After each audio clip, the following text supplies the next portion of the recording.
Everyone, it's a valid educator Nikita Shukla. Welcome to Unacademy class 12 channel बच्चा पार्टी। बहुत बहुत स्वागत है आप लोग का ह्यूमन रिप्रोडक्शन के वन शॉट में। देखिए बेटा, एक चीज़ आपको समझने की बहुत ज़्यादा ज़रूरत है अगर आप क्लास 12th में हैं। क्लास 12th लोग बोलते हैं बायो बहुत आसान होता है, बायो में बस लास्ट मिनट पे पढ़ लो हो जाता है, बट ऐसा कुछ नहीं होता है। ठीक है, आज के आई एक्सेप्ट आज के कुछ साल पहले बायो का पैटर्न ऐसा होता था कि अगर कोई बच्चा एक limited number of sets of question करके जाए तो उसी से क्वेश्चंस आते थे, but it's not happening now. NCERT की एक लाइन से बीच बीच से क्वेश्चन आते हैं, तो कितनी भी बेटर आप नोट्स बना लो, अगर आपकी एनसीईआरटी की लाइंस नहीं तैयार है आप एमसीक्यू के मार्क्स पूरे के पूरे डुबा के आओगे। ठीक है, कोई भी एमसीक्यू की बुक सॉल्व कर लो, इतना हम बता रहे हैं, बिकॉज क्वेश्चन तो रिपीट हो ही नहीं रहे, कॉन्सेप्ट भले रिपीट हो रहे हैं। लास्ट ईयर का नहीं बिलीव हो, आप बोर्ड्स का पेपर एक बार उठा के जरा देखो, फिर तुम्हारी आत्मा जो आएगी ना बाहर में, मज़ा ही आ जाएगा फिर। So keeping that thing in mind, I am gonna do this one shot through NCERT. So make sure आप अपनी एनसीईआरटी ले रहे हो, एक हाइलाइटर ले लो, ठीक है, और एक कलर पेंसिल ले लो। जहाँ जहाँ पे हम पॉइंटर्स जो जिस चीज़ें मार्क कर रहे हैं इंपॉर्टेंट, उसको तुरंत ही आप उसको मार्क कर लो कि yes this is the one thing जब भी हम एनसीईआरटी ओपन करेंगे हमें करना है, because practically it's not possible for you to read whole NCERT every time. अब हम अगर ये एक्सपेक्ट करें तुमसे कि तुम ह्यूमन रिप्रोडक्शन जब भी पढ़ो पूरा एक एक लाइन पढ़ो, that's not gonna happen, I know it. ठीक है, तो इसलिए हम आपको वो चीज़ें मार्क करा रहे हैं कि हाँ ये चीज़ है जो आपको नहीं भूलना है। सो मेक श्योर कि ऐसे ईयरफोन लगा के और लैपटॉप ऑन करके सोना नहीं है, ऐसे पढ़ना है, मत पढ़ो। ठीक है, तो ढंग से चुपचाप से कॉपी निकालो या स्टिकी नोट निकालो और मेरे साथ में करो। ठीक है, हाँ चलिए आ जाते हैं यहाँ पे कहानी। तो कहानी clearly you can see I was recording earlier, but then I thought what I thought छोड़ ही दो। ओके, सो बेसिकली यहाँ पे हम लोग ह्यूमन रिप्रोडक्शन पढ़े। ह्यूमन रिप्रोडक्शन बड़ा इंटरेस्टिंग चैप्टर है भाई। मेल रिप्रोडक्टिव सिस्टम पढ़ेंगे, फीमेल पढ़ेंगे, गैमेट का फॉर्मेशन बनेंगे, उनका मिलना पढ़ेंगे, फर्टिलाइजेशन, फिर भाई चलो फर्टिलाइजेशन हो गया तो बच्चे का डेवलपमेंट कैसे हो रहा है, फिर वो दुनिया जहाँ में कैसे आ रहा है और आने के साथ फिर उसकी ज़िंदगी कैसे हो रही है वो आपसे बेहतर कौन ही जानता है, तो वो वाला चीज़ हमें बताने की ज़रूरत बिल्कुल है नहीं। तो यहाँ पे देखो बहुत सिंपल से पैराग्राफ में एक चीज़ दी गई है। क्या दी गई? सबसे पहली चीज़ तो हमें ये दी गई कि इंसान जो है वो आपके सेक्सुअल रिप्रोड्यूस करते हैं, हमने पता है सेक्सुअल रिप्रोड्यूस करते हैं। ठीक है, तभी दो पेरेंट की रिक्वायरमेंट होती है और साथ में यंग वंस को जन्म देते हैं, इसलिए वीवी पेरेंट्स बोला जाता है। और सबसे पहला जो स्टेप होता है वो होता है गैमेट का बनना। मेल की बॉडी में बनेगा स्पर्म, फीमेल की बॉडी में बनेगा ओवा। सो बेसिकली इस स्टेप को हम लोग बोलते हैं गैमेटोजेनेसिस, गैमेट का बनना। अब भाई बन गए हैं, मैं यहाँ तुम वहां वाला सिनेरियो है, दोनों को मिलना है, तो आसपास आने के लिए होगा इंसेमिनेशन।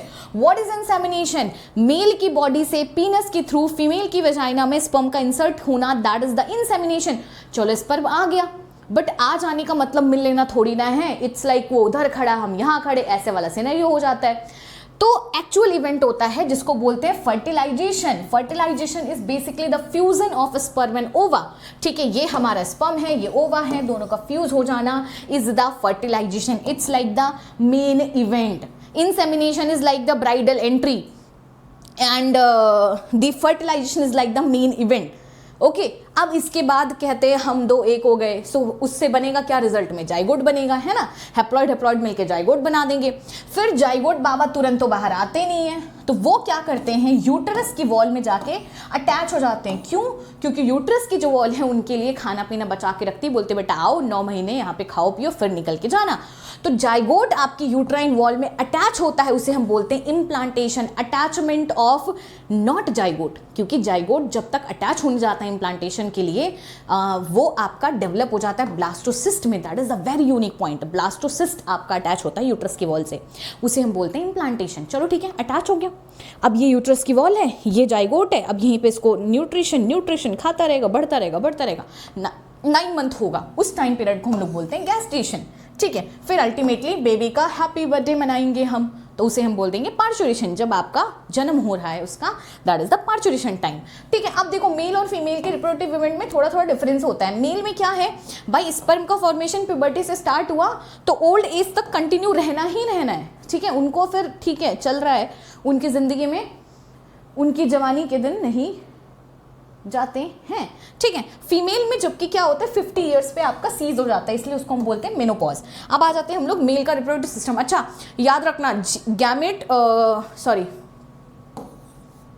ये वही चीज हमने लिखी है, गैमेटोजेनेसिस, इंसेमिनेशन और फर्टिलाइजेशन, इम्प्लांटेशन, गैस्टेशन। ठीक है, चलिए यहाँ पे अगर आप ध्यान से देखो तो हमारे पास क्या हुआ है कि मेल के ऑर्गन के बारे में हम क्या पढ़ सकते हैं, कुछ नहीं। इनका लोकेशन कहाँ पे, इनका लोकेशन पेल्विक रीजन में है। इसके अंदर दो चीजें आती हैं, एक हमारा प्राइमरी सेक्स ऑर्गन जिसको हम लोग बोलते हैं टेस्टिस, फिर हमारा दूसरा आ जाता है एक्सेसरी डक्ट और ग्लैंड्स, और हमारी एक्सटर्नल जेनिटलिया जिसको हम बोल देते हैं आपकी सेकेंडरी सेक्स ऑर्गन। ठीक है, टेस्टिस को प्राइमरी सेक्स ऑर्गन क्यों बोलते हैं, क्योंकि भाई टेस्टिस ही हमारा खास है, क्योंकि वो आपका बनाता है हार्मोन एंड और साथ में आपका बनाता है स्पर्म। ठीक है, so that is the main point. Okay, coming to the topic. Here we go. देखिए बेटा, यहां पे मान लो अपना स्पर्म बन भी गया तो क्या यही बन के रहेगा, कहता है नहीं मुझे मिलने जाना है। तो स्पर्म यहाँ पे बनने के बाद स्पर्म आपका अंदर से निकलने के लिए बेटा, जैसे कोई भी चीज़ का फॉर्मेशन होता है, हमारे घर में हमारे रूम में पाइप्स होती हैं, पानी है बन रहा है, फिर छोटी छोटी पाइप बड़ी पाइप से कनेक्ट होती है, बड़ी बड़ी मोहल्ले की, फिर गाँव की, फिर अल्टीमेटली म्यूनिसिपल कॉर्पोरेशन की सीवेज लेकर जाता है। वैसे ही स्पर्म का पूरा डक्ट सिस्टम है। जो स्पर्म होती है सबसे पहले यहीं पर अंदर स्पर्म आपकी जाती है रेटे टेस्टिस में, और बहुत सारी रेटे टेस्टिस मिलकर बनाती है वॉसाइफ्रेंशिया में। फिर वॉसाइफ्रेंशिया क्या करती है, आपके स्पर्म को ले आती है एपिडिडाइमिस में छोड़ देती है। ये देख रहे हो, ये निकली एपिडिडाइमिस। ये एपिडिडाइमिस हाईली कॉइल्ड होती है। क्यों कॉइल्ड होती है, जिससे कि स्पर्म तुरंत ना जाए। ठीक है, कॉइलिंग इस वजह से करती है। कभी आप देखते हो मंदिर वगैरह में क्या करते हैं, जहाँ पे कि उन्हें चाहिए होता है जल्दी लोग, बहुत भीड़ होती है, जल्दी लोग भगवान जी तक ना पहुंचे, अयोध्या या फिर कहीं भी आप गए होगे, माइट हैव सीन इट। तो ऐसे घुमा घुमा के सेम रास्ते को लेके आते हैं, सो एट कि टाइम बाई कर सके। वही सेम चीज यहाँ पे होता है कि स्पर्म आपका यहाँ पे बन तो जाता है, बट एट दैट टाइम वो मैच्योर नहीं होता है। तो मैच्योरेशन के लिए, ट्रांसपोर्ट के लिए वो आपके क्वाइल्ड ट्यूब्यूल का सिस्टम का हेल्प लेते हैं। तो उसमें हमारी तीन चीजें आ जाती हैं, rete testis, vasa efferentia, epididymis. Epididymis is the highly coiled. ठीक है, और उसके बाद हमारी फोर्थ वन आ जाती है वॉस डिफरेंस। ये चारों हमारे क्या कहलाते हैं, एसेसरी डक्ट। एसेसरी डक्ट हैं ये क्या है, ये है एसेसरी डक्ट। एसेसरी डक्ट हमारे पास क्या है, rete testis, vasa efferentia, epididymis, vas deferens, they are accessory duct. क्यों, क्योंकि ये आपके स्पर्म के ट्रांसपोर्ट में और मैच्योरेशन में हेल्प करते हैं। Transport and maturation, transport and maturation में ये आपके हेल्प करते हैं। ठीक है, अब इसके बाद क्या हो गया हमारा, चलिए ठीक है, यहाँ से एसेसरी डक्ट लिया, स्पर्म को लेके एक टेस्टिस से एक वॉस डिफरेंस आया, दूसरे टेस्टिस से दूसरा वॉस डिफरेंस आया। अब क्या होता है, बहुत सारा स्पर्म आ गया यहाँ पे। ठीक है, बट यहाँ आते आते उसको लगता है यार अब दो ना हमारी एनर्जी डाउन हो रही है। तो क्योंकि ये बहुत लंबी ही यात्रा होती है, तो यहाँ पे आपका क्या किया जाता है, यहाँ पे आपका आगे आते ही ये क्या है, लुक एट दिस थिंग, ये यूरिनरी ब्लैडर है। ठीक है, यूरिनरी ब्लैडर बेसिकली जो कि कनेक्टेड होता है यूरेटर से। क्यों यूरेटर, यूरेटर आपका कनेक्टेड होता है यहाँ पे किडनी से। ये यहाँ पे किडनी होती है और ये यहाँ से लेके आ रहा होता है यूरिन। ठीक है, ये सिर्फ लोकेशन दिखाने के लिए भी है। तो यहाँ पे क्या होता है, यूरिनरी ब्लैडर के ऊपर से आता है, उसके अंदर से नहीं। Imagine this is the urinary bladder. जैसे मेरे हाथ बेल्ट वॉच क्या है, हाथ के ऊपर बंधी है ना, तो वैसे ही आपकी यूरिनरी ब्लैडर के ऊपर से आपकी क्या होती है, दोनों वॉस डिफरेंस आपकी लूप ओवर करके आती हैं, उसके ऊपर से होके आती हैं।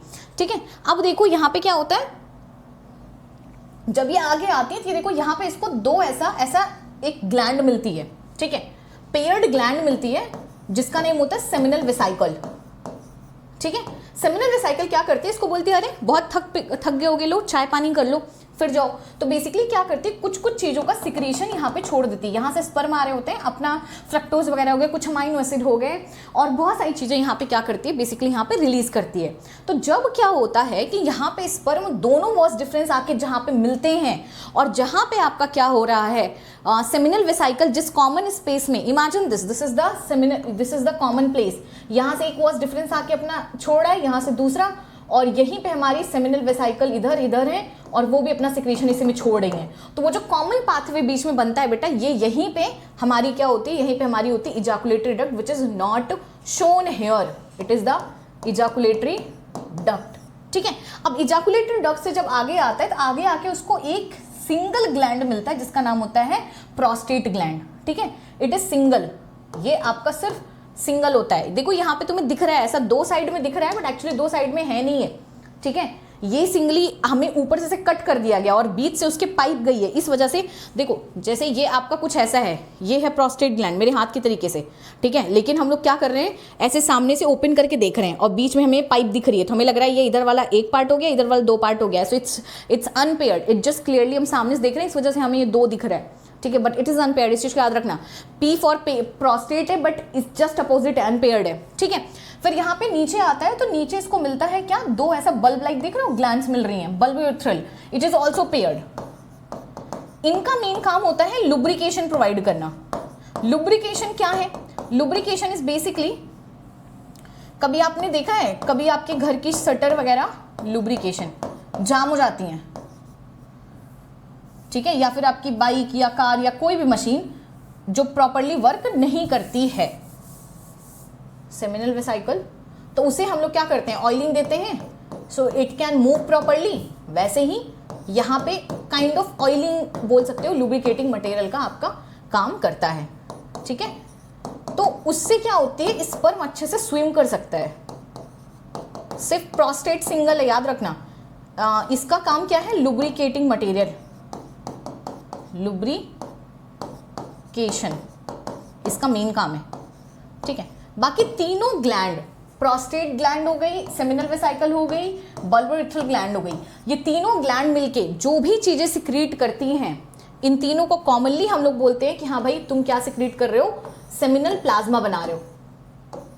Seminal plasma, what is seminal plasma, जो भी तीनों ग्लैंड है इनके सिक्रीशन को कॉमनली हम लोग सेमिनल प्लाज्मा बोल देते हैं। तो देखो यहाँ पे आते आते क्या होता है, जब यहाँ पे आगे बल्ब यूरेथ्रल ग्लैंड भी अपना सिक्रीशन छोड़ दी, इसी के अंदर स्पर्म भी आ गया, इसी के अंदर प्रोस्टेट ग्लैंड का भी सिक्रीशन आ गया, इसी के अंदर सेमिनल वेसिकल का सिक्रीशन आ गया, तो अब इसको हम स्पर्म ना बोल के यहाँ पे इसको हम सीमेन बोलने लगते हैं कि भाई सीमेन है ये, ठीक है। अच्छा, अब अगर तुम ध्यान से देखो, ये जो पाइप है इस वक्त जो इस पाइप का नाम होगा उसका नाम है यूरेथ्रा।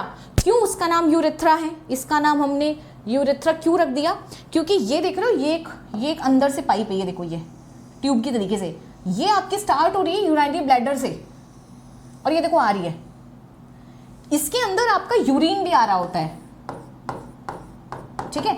सो बेसिकली ये कॉमन पाथवे है for sperm and urine, so that is why urethra को अनदर नेम होता है urogenital tract, urinogenital tract,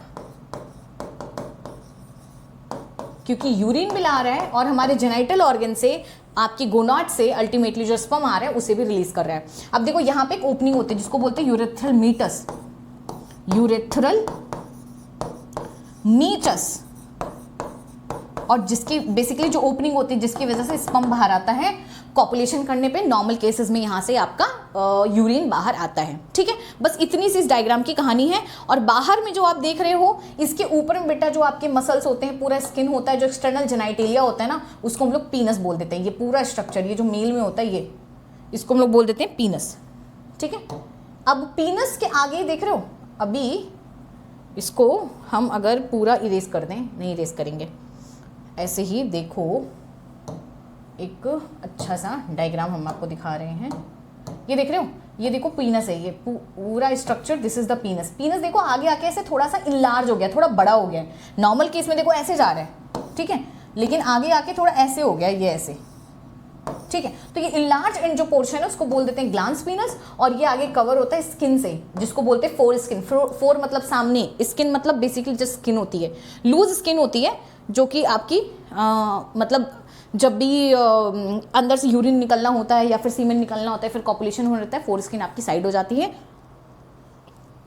urethral meatus आपका ओपन हो जाता है, ठीक है। बस यही यहाँ पे कहानी है और कुछ यहाँ पे है नहीं।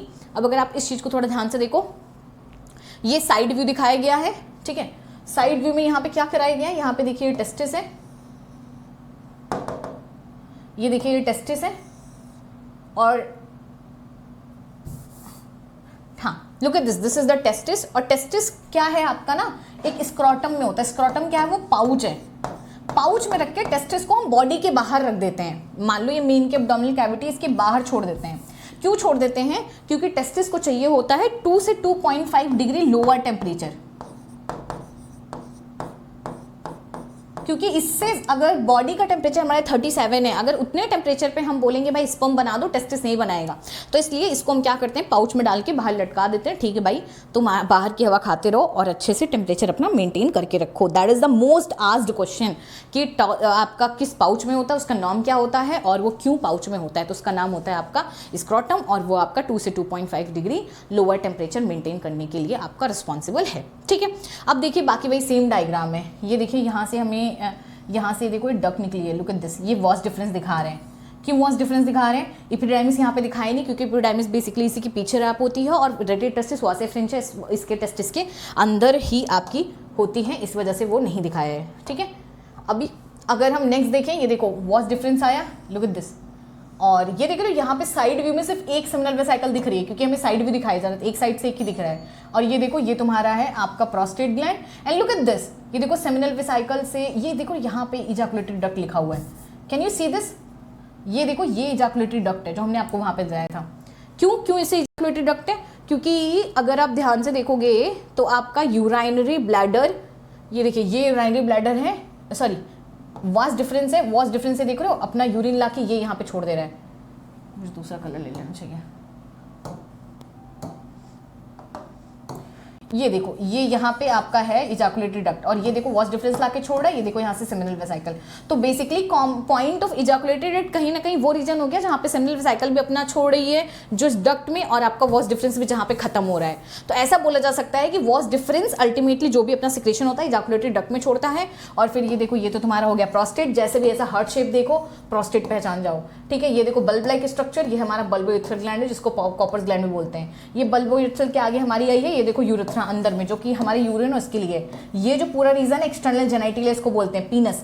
ये देखो आगे का थोड़ा सा चौड़ा एरिया है, इसको बोलते हैं ग्लांस पीनस। ये सामने में जो स्किन है इसको बोलते हैं फोर स्किन। ठीक है, बाकी ये साइड का व्यू दिखाया गया है, तो ऑफ कोर्स साइड में अगर आप किसी को भी साइड में देखो तो पीछे का बैकबोन का वो दिखेगा ही, है ना। और ये आपका डाइजेस्टिव सिस्टम यहाँ पे आके खत्म होगा, रेक्टम, और ये एनस है बेसिकली जिससे अनडाइजेस्टेड फूड निकलता है। ठीक है, इन सिंपल वर्ड पॉटी वाला रीजन।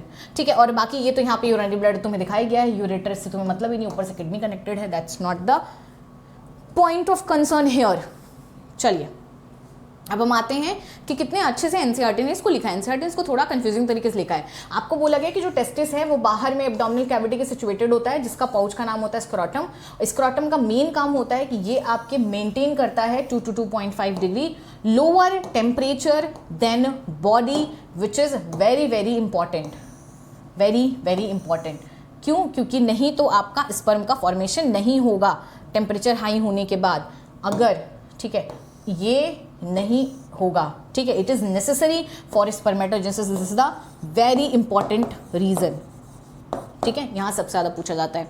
अब देखो यहाँ पे बोला है एडल्ट में अगर हम टेस्टिस की शेप की बात करें, ओवल शेप की होती है। ठीक है, अंडे के जैसे, लेंथ 4 to 5 होती है, ब्रेथ इसकी 2 to 3 होती है, और आपकी जो टेस्टिस होती है पूरी तरीके से कवर होती है। मान लो टेस्टिस है, इसके ऊपर एक कवरिंग होती है जिसको बोलते हैं ट्यूनिका एल्बुजिनिया। ठीक है, ये देखो डेंस कवरिंग जिसका नेम क्या है, ट्यूनिका एल्बुजिनिया, ट्यूनिका एल्बुजिनिया। ठीक है, अब देखो हर एक टेस्टिस के अंदर अगर हम टेस्टिस का यहाँ पे कंपार्टमेंट इन्होंने तोड़ फोड़ दिया है टेस्टिस को। ठीक है, एनसीईआरटी जहाँ पे जिसका डायग्राम देती है वहाँ पे उस चीज़ को एक्सप्लेन नहीं करती है, ये इसकी बड़ी खास चीज़ है। ठीक है, अब देखो यहाँ पे इसने एक्सप्लेन किया है, बट कोई नहीं, why fear when I am here. ठीक है, ये अगर मान लो टेस्टिस है बेटा, ये टेस्टिस के अंदर ऐसे, इसके अंदर से 2 से 250 कंपार्टमेंट होते हैं। ठीक है, इस कंपार्टमेंट्स का नेम हमारा क्या होता है, टेस्टिकुलर लोब्यूल होता है, विच इज़ वेरी इंपॉर्टेंट। कितने होते हैं, 2 से 250 होते हैं। इट्स बेसिकली टेस्टिस को ट्रेन समझ लो, और ट्रेन के अंदर जैसे आपकी 90-80 हर एक ट्रेन में बोगियाँ होती है, वैसे समझ लो इसके अंदर टेस्टिकुलर कंपार्टमेंट्स होते हैं। अब देखो टेस्टिकुलर कंपार्टमेंट्स के अंदर, इसी के अंदर हमारे पास क्या होते हैं, बहुत सारे ऐसे ऐसे आपके हाईली कॉइल्ड, देखो हाईली कॉइल्ड टर्म बहुत जगह पे यूज हुआ है। ठीक है, क्योंकि सब में ये देखो यहीं पे हमारे इसी के अंदर ऐसे ऐसे ऐसे सेमिनिफेरस ट्यूब्यूल होते हैं। क्या होते हैं, सेमिनिफेरस ट्यूब्यूल। कितने होते हैं, 1 से लेके 3 तक सेमिनिफेरस ट्यूब्यूल हैं ये, और ये हमारे कंपार्टमेंट जो हैं इनका नाम है टेस्टिकुलर लोब्यूल हैं। अब इन सेमिनिफेरस ट्यूब्यूल के अंदर क्या होता है, 2 तरीके की हमारी सेल होती हैं इन्हीं सेमिनिफेरस ट्यूब्यूल के अंदर में। ये देखो यहाँ पे एक ऐसे होती हैं, और इसी के जस्ट जिसका नाम होता है मेल जर्म सेल, इसी के अंदर एक डिफरेंट टाइप की सेल होती है जिसका नेम होता है सर्टोली सेल। तो इसका नाम क्या है, मेल जर्म सेल, और इसका नाम क्या है, सर्टोली सेल। अगर आप ध्यान से देखोगे सेमिनिफेरस ट्यूब्यूल के बीच में थोड़ा सा आपका स्पेस बचा हुआ है, ठीक है, लुक एट दिस स्पेस, ये देख रहे हो, ये यहाँ पे ये वाला जो स्पेस है इसको बोलते हैं इंटरस्टिशियल स्पेस, इंटरस्टिशियल स्पेस। और इंटरस्टिशियल स्पेस को हम लोग क्या बोलते हैं, इसके अंदर कुछ कुछ सेल्स होती हैं, ये यहीं पे ऐसे सेल्स पड़ी होती हैं जिनका नेम होता है इंटरस्टिशियल सेल, ठीक है, या फिर लीडिंग सेल जिनको बोलते हैं। तो बेसिकली ये आपका टेस्टिस का इन शॉर्ट आपका एक्सप्लेनेशन है। अब देखिए यहाँ पे वही चीज़ आपका एक्सप्लेन किया गया है।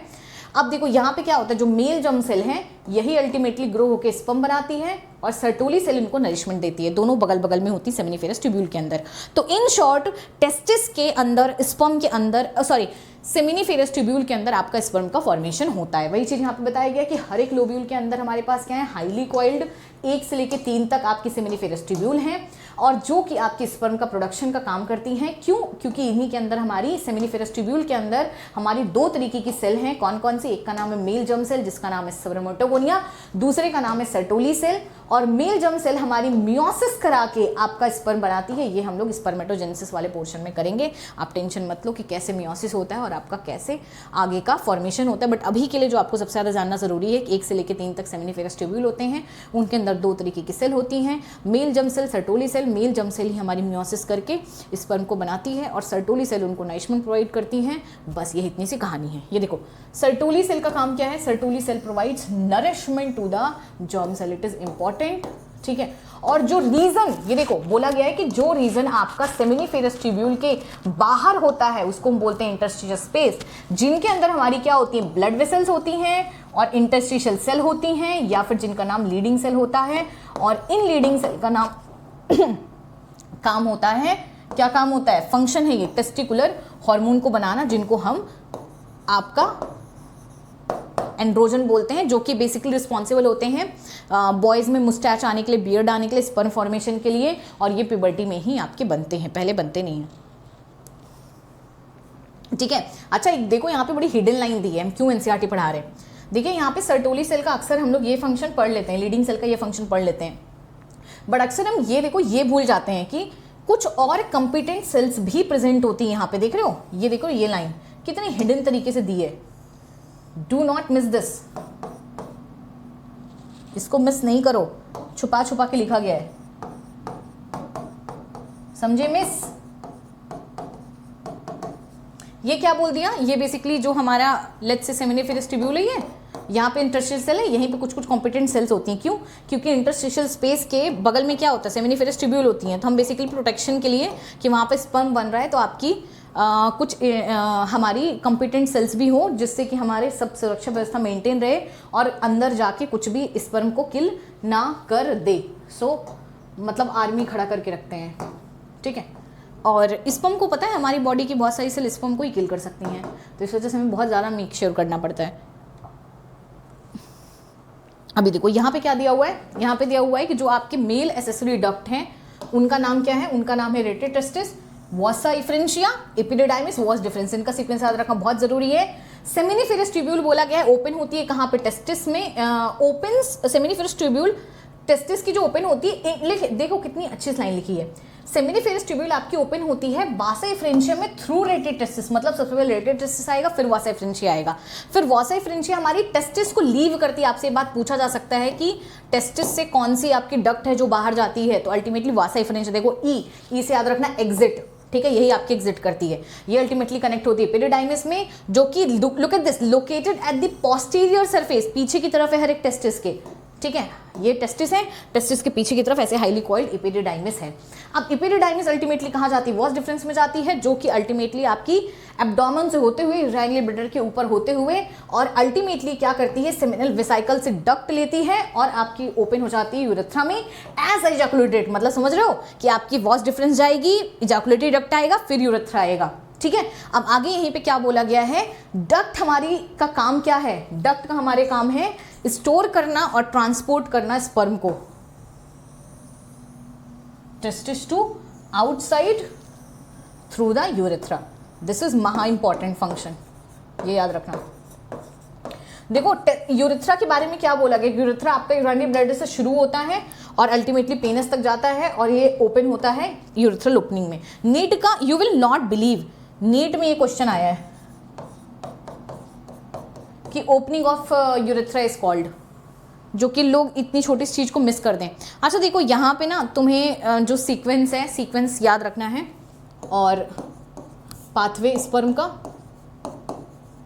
तुम्हें टेंशन होगा नहीं, वहाँ पे थोड़ा सा वो लिखा हुआ है रेटेड टेस्टिस, सॉरी सबसे पहले हमारी बनेगी सेमिनिफेरस ट्यूब्यूल में,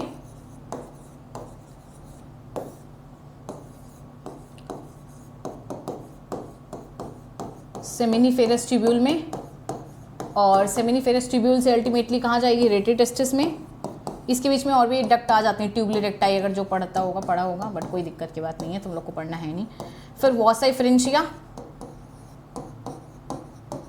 इफरेंशिया, फिर इपिडिडाइमिस,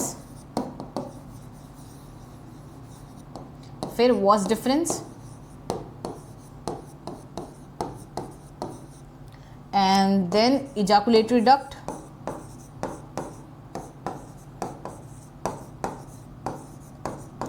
and then urethra, then urethral meatus,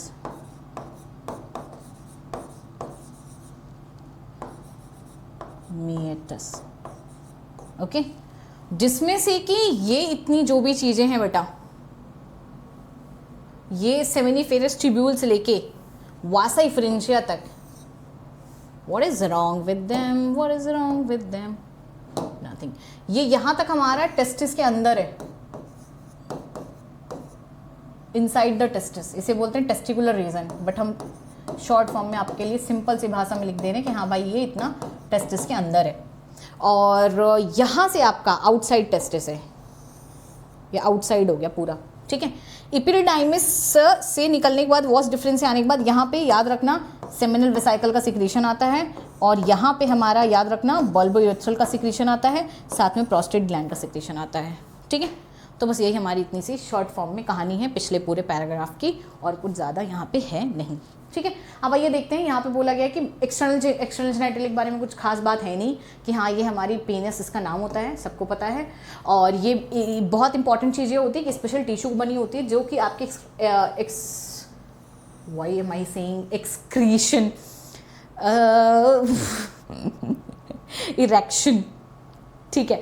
erection में, पीनस के इरेक्शन में हेल्प करता है, और कभी कभी कुछ लोग का यही काम नहीं करता है, तो उनको फिर क्या होते हैं भाई, इरेक्शन, उनको इरेक्टाइल डिसफंक्शन हो जाता है, फिर वो बाप नहीं बन पाते हैं, फिर उनको डॉक्टर को दिखाना पड़ता है, फिर नहीं होता है तो फिर उनको चैप्टर 3 की मदद लेनी पड़ती है, तो तुम लोग अपकमिंग चैप्टर में पढ़ोगे, ठीक है। सो बेसिकली इरेक्टाइल, जिसकी वजह से इंसेमिनेशन हो पाता है, और जो आपका ये देखिए यहाँ पे सिर्फ बहुत लिमिटेड क्वेश्चन आते हैं, ऐसे एमसीक्यू यहाँ से एकदम डायरेक्ट बनता है कि in large end of penis is called glans penis, this is direct MCQ की लाइन है, ठीक है। और लूज फोल्ड, ये देखो यहाँ पे ये लूज, एक एक वर्ड में करके नीट के क्वेश्चन बनते हैं। लूज फोल्ड स्किन को हम बोलते हैं फोर स्किन, बस ये चीज़ याद रखना है, ठीक है। एसेसरी ग्लैंड आपको बोला गया है कि एसेसरी ग्लैंड का ये 3 नाम है, प्रोस्टेट और बल्बो यूरेथ्रल। यहाँ पे जो सबसे ज़्यादा इंपॉर्टेंट है वो ये है कि जो भी सिक्रीशन है इन तीनों ग्लैंड का, ठीक है, वही हमारा सेमिनल प्लाज्मा बनाता है, which is rich in enzyme और आपका कैल्शियम। बस ये इतनी लाइन आपको लर्न करनी है, वेरी इंपॉर्टेंट, ठीक है। इसके अंदर फ्रक्टोज होते हैं, कैल्शियम होते हैं, कुछ एंजाइम्स होती हैं, और ये आपका बल्बो यूरेथ्रल का जो ग्लैंड का सिक्रीशन होता है वो आपकी लुब्रिकेशन ऑफ पेनिस में हेल्प करता है। So only this paragraph is very important, इसको लर्न कर लेना यहाँ से, ये वाला, ये यहाँ से ये लर्न करना है आपको, और पाथवे जो हमने बताई वो लर्न करना है, ठीक है। ये देखिए यहाँ पे आपको थोड़ा सा दिखाया गया है ये इसका सेक्शनल व्यू सेमिनिफेरस ट्यूब्यूल का, देख रहे हो, ये देखिए यहाँ पे 1 हो गया सेमिनिफेरस ट्यूब्यूल, ये 2 हो गया, ये देखो ऑलमोस्ट 3 है, इसका हाफ है। ये इसके अंदर 2 तरीके के सेल हैं, एक ये देखो स्पर्मेटोगोनिया सेल हैं, और स्पर्मेटोगोनिया सेल देखो स्पर्मेटोजोआ बना रही हैं, मियोसिस से स्पर्मेटोजोआ बनता है, बोले तो स्पर्म बनता है। आपको वहीं बताया गया था कि स्पर्मेटोगोनिया का नाम होता है हमारा मेल जर्म सेल, और मेल जर्म सेल का हमारी क्या करती हैं, मियोसिस से आपकी क्या करती हैं, स्पर्म का फॉर्मेशन करती हैं। तो स्पर्म का फॉर्मेशन ही सेमिनिफेरस ट्यूब्यूल में तो होगा। ये देखो इसी के अंदर देखो, ये देखो इसकी एरो यहाँ गई है, और ये देखो इसकी एरो ये अंदर की तरफ गई है, सर्टोली सेल, जिनका नाम होता है नर्स सेल। और ये नरिशमेंट प्रोवाइड करती हैं टू द डेवलपिंग एम्ब्रायो। अगर तुम ध्यान से देख रहे हो सेमिनिफेरस ट्यूब्यूल के बाहर वाला जो रीजन है, लुक एट दिस रीजन, आपको जो बाहर वाला रीजन मिल रहा है, ये देख रहे हो, ये देख रहे हो, ये पूरा रेड मिल रहा है। क्यों? क्योंकि यहाँ पे ब्लड वेसल्स होती हैं और इसी स्पेस को जो रेड रेड देख रहे हो ना बेटा, इसी स्पेस को इंटरस्टिशियल स्पेस बोलते हैं। अगर तुम ये देखो, ये डायग्राम में एकदम क्लियरली हो रहा है, ये एक सेमिनिफेरस ट्यूब्यूल, दूसरा सेमिनिफेरस ट्यूब्यूल, इनके बीच की जो खाली जगह है ये देख रहे हो, इसको बोलते हैं इंटरस्टिशियल स्पेसेस। और इसके अंदर हमारी जो सेल होती हैं उनका नाम होता है इंटरस्टिशियल सेल, या फिर इनका नाम होता है लीडिंग सेल। ठीक है, ये का काम क्या होता है? हार्मोन बनाना। साथ में इनका काम होता है आपकी, इसके अंदर इम्यूनोलॉजिकल कॉम्पोनेंट सेल होती हैं और ब्लड वेसल्स होती हैं। ये चीज़ आपको नहीं भूलना है यहाँ से। ठीक है, चलिए आगे आते हैं। Female reproductive system. Female reproductive system तो भाई बहुत बढ़िया है और बहुत इजी भी है, इसमें कुछ ज़्यादा दम है ही नहीं है। ठीक है, चलो आ जाओ, यहाँ से देखो, पहले डायग्राम दिखाएंगे फिर आगे बात करेंगे। फीमेल रिप्रोडक्टिव सिस्टम बहुत सिंपल सा शुरुआत होती है। सबसे पहले तो बेटा ओवरी होती है एक। ठीक है, ओवरी आपकी क्या है? ये प्राइमरी सेक्स ऑर्गन है। क्यों ये प्राइमरी सेक्स ऑर्गन है? क्यों ये प्राइमरी सेक्स ऑर्गन है? कोई बताएगा? क्योंकि इसी से हमारे बनते हैं हार्मोन और यही आपको बनाता है ओवा। बहुत सिंपल सी आपकी चीज़ होती है, हार्मोन और ओवा। अब यहाँ से हार्मोन और ओवा बनता है तो आपका हर मंथ एक रिलीज होता है। ये देखो, मान लो एक ओवा है, अब यहाँ से रिलीज हुआ, तो यहाँ से रिलीज होने के बाद ये फैलोपियन ट्यूब में जाता है। देखिए, एक तो हमारी हो जाती है प्राइमरी सेक्स ऑर्गन, उसके बाद आपकी फैलोपियन ट्यूब हो गई और आपकी यूटरस हो गई। ठीक है, मान लो रीजन आपका यूटरस हो गया और साथ में सर्विक्स, ये तीनों मिलके एसेसरी डक्ट बनाती हैं, फीमेल के एसेसरी डक्ट बनाती हैं। ठीक है, होता क्या है, यहीं पे स्पर्म,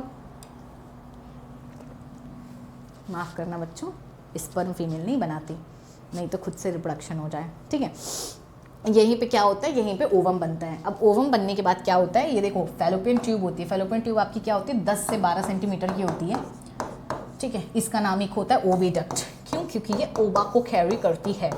अब देखो, तीन चीज़ें होती है इसके अंदर, एक होता है इनफंडिबुलम, 3 पार्ट होते हैं, एक होता है एम्पुला, थर्ड होता है स्थमस। इनफंडिबुलम की खास बात क्या है? ये बोलता है मैं अंदर का आदमी हूँ। ये सबसे क्लोजेस्ट होता है ओवरी के। नीट का क्वेश्चन आया हुआ था, बोला गया था isthmus is the closest part two the ovary, बस थोड़ी थोड़ी चीज़ में। तो याद रखना, इन मतलब अंदर, जो सबसे पास में होगा वो आपके इनफंडिबुलम होगा। इनफंडिबुलम के सामने आपका क्या होता है? फिंगर लाइक प्रोजेक्शन होता है, जिसको हम लोग बोलते हैं फिम्बरी। ये कानून के हाथ बहुत लंबे होते हैं और फिम्बरी का काम होता है कलेक्शन ऑफ ओवम। इसका काम क्या होता है? Collection of ovum. ये ओवम को कलेक्ट करती है एवरी मंथ। ये ओवम इनफंडिबुलम के असिस्टेंट है। फिर यहाँ पे आता है ओवम। ठीक है, फिर यहाँ पे आता है एम्पुला। फिर एम्पुला आपका क्या है?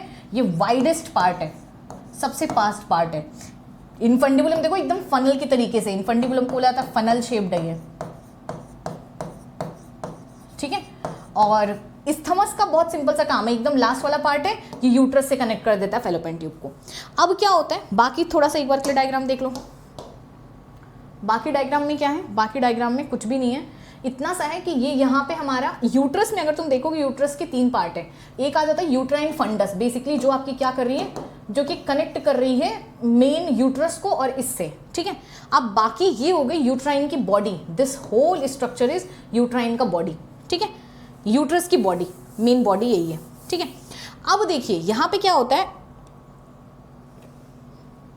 अगर ये आपका यूट्रस हो गया, यूट्रस को हम लोग वूम बोलते हैं। ये इन्वर्टेड पियर होता है, नस पत्ती होती है ना, उसको उल्टा कर दो, ऐसे दिख रहा है, देखो, ये देखो, दिखा। अब इसी का ऊपर वाले पार्ट को यूट्राइन फंडस बोल दिए, इसको पूरे को मेन पार्ट बोल दिए, और यही यूट्रस ही आपका क्या होता है, नीचे की तरफ थोड़ा सा नैरो हो जाता है, और नैरो होके जो आपका बना देता है उसको सर्विक्स बोलने लगते हैं। So cervix is kind of the narrowest part, और यू कैन से आपका narrowest part of the uterus है। ठीक है, मतलब एसेसरी डक्ट में ही आ जाता है, उसका नाम हम लोग रख देते हैं। होता क्या है, अब यहाँ पे कुछ खास नहीं है। ये देखो यूट्राइन कैविटी, यहीं पे तुम लोग बड़े पड़े हो, देख लो, ये है तुम्हारा पहला घर, ये है, गौर से देखो, यहाँ पे सारी व्यवस्था थी, ना तुम्हें गर्मी लगती थी, ना तुम्हें ठंड लगती थी, ना तुम्हें कपड़े पहनने थे, ना ही तुम्हें फैशन का झंझट था, ना ही तुम्हें पिंपल्स होते थे, ना ही तुम्हारी हाइट कम थी, ना ही तुम्हें कोई बोलने वाला था, ना ही तुम्हारी दोस्त थी, सिंगल ही थे, लेकिन यहाँ पे सारी व्यवस्था थी, खाना पीना सब, सांस लेना सब तुम्हारे लिए कोई और करता था। हाँ, नॉस्टैल्जिया है ना, पुराना घर देख के रोना मत। चलो अभी देखिए यहाँ पे क्या होता है, यूट्रस है, ये है यूट्राइन की कैविटी जहाँ पे विवर डेवलप होता है। यूट्रस में सबसे इंटरेस्टिंग पार्ट होती है उनकी wall. The first outer wall होती है जिसका नाम होता है पेरीमेट्रियम, सेकंड होती है मायोमेट्रियम, थर्ड होती है एंडोमेट्रियम। पेरीमेट्रियम का बहुत सिंपल सा काम होता है, प्रोटेक्शन करेगी, बेसिक एपिथेलियल टिश्यू की बनी होती है। मायोमेट्रियम आपकी स्मूथ मसल की बनी होती है, और ये आपकी क्या करेगी, पार्चुरेशन में हेल्प करेगी। पार्चुरेशन में कैसे, क्योंकि यही होती है जो आपकी कॉन्ट्रैक्ट एक्सपैंड करती है जिसकी वजह से बच्चे बाहर आते हैं। ठीक है, एंडोमेट्रियम ये आपकी मस्त है, ये साइक्लिक चेंजेस में जाती है, इसका फिक्स ही नहीं होता है, ये ग्लैंडुलर होती है। ठीक है, इसी की वजह से मेंस्ट्रुअल साइकिल आते हैं। Basically endometrium is like the ये आपकी ये वाली लेयर, ये देखो इसके दो रीज़न होते हैं, ये देखो ये बढ़ती कम होती रहती है, और यही आपका इसी के अंदर खाना खजाना होता है। इसी की हेल्प से हम आपका इट्स लाइक द फ्रिज, ये समझ लो हमारा किचन है, हमारे जहाँ पे हम खाते हैं, तो यहीं पे हमारा सारा खाना खजाना होता है। तो किचन में जैसे खाना कभी ज़्यादा है कभी कम है, वैसे ही यहाँ पे एंडोमेट्रियम की आपकी थिकनिंग उसी हिसाब से चेंज होती रहती है। ठीक है, अब देखो यहाँ पे आए सर्विक्स से, और सर्विक्स के अंदर का जो स्पेस है उसको बोल दिया सर्विकल कैनाल, और आगे में और ज़्यादा नैरो होके बना दिया वेजाइना, और ये दोनों मिलके हमारे बना देते हैं बर्थ कैनाल। तो हम लोग यह इधर से ही बाहर आते हैं। यह है हमारा पहला रास्ता जो हमने चले हैं। ठीक है, वो भी उल्टे ही चले हैं आधे लोग तो। Okay, so this is the basic reason of that. अब आइए देखते हैं यहाँ पे क्या बोला गया। यहाँ पे बोला गया है जो रिप्रोडक्टिव सिस्टर है, उस सिस्टम है, सिस्टर नहीं है, उसके अंदर आता ओवरी, जिसके अंदर हमारी ओविडक्ट आती, यूट्रस आती, सर्विक्स आती, एक्सटर्नल जेनिटलिया के साथ में सारी की सारी कहाँ पे होती, पेल्विक रीजन में ही हमारे वो भी था, और मेल रिप्रोडक्टिव सिस्टम, और ये भी इतना कोई दिक्कत की बात है नहीं। यहाँ पे आपको बोला क्या गया है कि देखो इन सब के अलावा एक होता है मैमरी ग्लैंड। मैमरी ग्लैंड इन्हीं के साथ इंटीग्रेट होके बेसिकली सपोर्ट करता है बच्चे का डेवलपमेंट वगैरह, खाना पीना वगैरह, क्योंकि मैमरी ग्लैंड नहीं होगा तो मिल्क कहाँ से रिलीज होगा, और मिल्क अगर नहीं रिलीज होगा तो बच्चा आपका खाएगा पिएगा क्या। ठीक है, so but it is not a reproductive system का स्ट्रक्चर नहीं है, बस सपोर्ट के लिए है। ठीक है, जैसे कुछ दोस्त होते हैं उनका एग्जाम फॉर्म फिल किए रहे ना किए रहे तुम्हें दिलाने ज़रूर जाएंगे। ठीक है, तुमसे पूछेंगे ज़रूर, तो वैसे ये भी है, हाँ कुछ ना कुछ तो हेल्प कर ही देते हैं, वैसे ये भी है, it's not a part, it helps. Okay, so अभी देखो यहाँ पे किस किस चीज़ में हेल्प करेगा, आपको पता ओवुलेशन में आपका ओवरी ओवुलेशन करेगा, फर्टिलाइजेशन में फैलोपियन ट्यूब हेल्प करेगी, प्रेगनेंसी में आपकी यूट्रस, बर्थ और चाइल्ड केयर में आपकी हेल्प कर देगी बर्थ कैनाल, और हमारी बेसिकली मेमोरी ग्लैंड। सबसे इंपॉर्टेंट पॉइंट कि ओवरी हमारी प्राइमरी सेक्स ऑर्गन है, क्योंकि इधर ही हमारा गैमेट बनता है और इधर ही हमारे बहुत सारे हार्मोन बनते हैं जिनका नाम ओवेरियन हार्मोन है। बेसिकली हमारे कौन कौन से हैं, mainly estrogen and progesterone. Estrogen and progesterone, जब किसी को प्रेगनेंसी नहीं चाहिए होती तो इन्हीं दो हार्मोन के साथ छिड़कानी होती है, उन्हीं के इंजेक्शंस लगा दो, हमारा दिमाग कंफ्यूज हो जाता है, बोलता है ये क्या है। ठीक है, तो प्रेगनेंसी वगैरह में जो पिल्स वगैरह आती हैं आपकी इन्हीं दो हार्मोन्स की बनती हैं। अब देखिए जो आपका आपने देखा कि ओवरी हमारी क्या है, लोअर एब्डोमेन के नीचे के साइड में है, और इसकी जो है कितनी है, लेंथ है, ब्रेथ यहाँ पे दी नहीं, कोई दिक्कत की बात नहीं है। अगर तुम ध्यान से देखोगे तो यहाँ पे यूट्रस था, यहाँ पे ओवरी था, ये ऐसे अटैच था, तो वो लिगामेंट से अटैच होता है, इस चीज़ का याद रखना। और पेल्विक रीजन में तो उससे भी किसी न किसी से अटैच होगा ही। ओवरी की अगर हम बात करें तो एक पतली सी इपिथेलियल टिश्यू से पूरा ओवरी इनक्लोज होता है। ठीक है, ये देखो पतली सी हमारी क्या होती है, इपिथेलियल टिश्यू होती है। इसके अंदर का जितना कंटेंट होता है उसको हम लोग बोल देते हैं कि सारा का सारा हमारा क्या है, स्ट्रोमा है। स्ट्रोमा हमारा मेनली डिवाइडेड होता है 2 पार्ट्स में। ठीक है, अंदर बाहर वाला पार्ट होता है, ये ऐसे बाहर वाले पार्ट होते हैं जिसको हम लोग बोलते थे कॉर्टेक्स, जो कि हम गलत कलर से बना दे रहे हैं।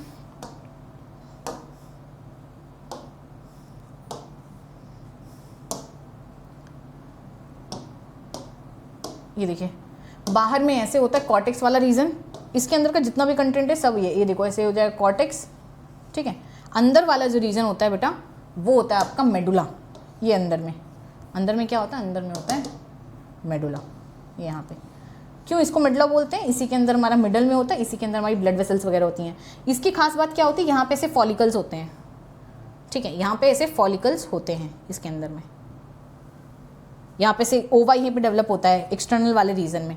प्राइमरी फॉलिकल में यहाँ पे बेसिकली यहीं पे हमारा ओवा आपका ग्रो होता है, पहले छोटा होता है ना, फिर धीरे धीरे और बड़ा होता है, फिर और बड़ा होता है, फिर बड़ा होके फिर पूरा ऐसे फट जाता है जिस बैग के अंदर होता है, फिर ओवा ऐसे बाहर आ जाता है। तो बस ये हमारा ओवरी का स्ट्रक्चर होता है, ठीक है। तो वही आपको बोला है कि इसके अंदर हमारी ओवेरियन स्ट्रोमा होती है। स्ट्रोमा 2 पार्ट में डिवाइडेड होता है, जो पेरीफेरी की तरफ होते हैं उसे कॉर्टेक्स बोलते हैं, जो अंदर की तरफ होता है उसे हम लोग मेडुला बोलते हैं, ठीक है। अब देखिए यहाँ पे आगे क्या बोला गया है भाई,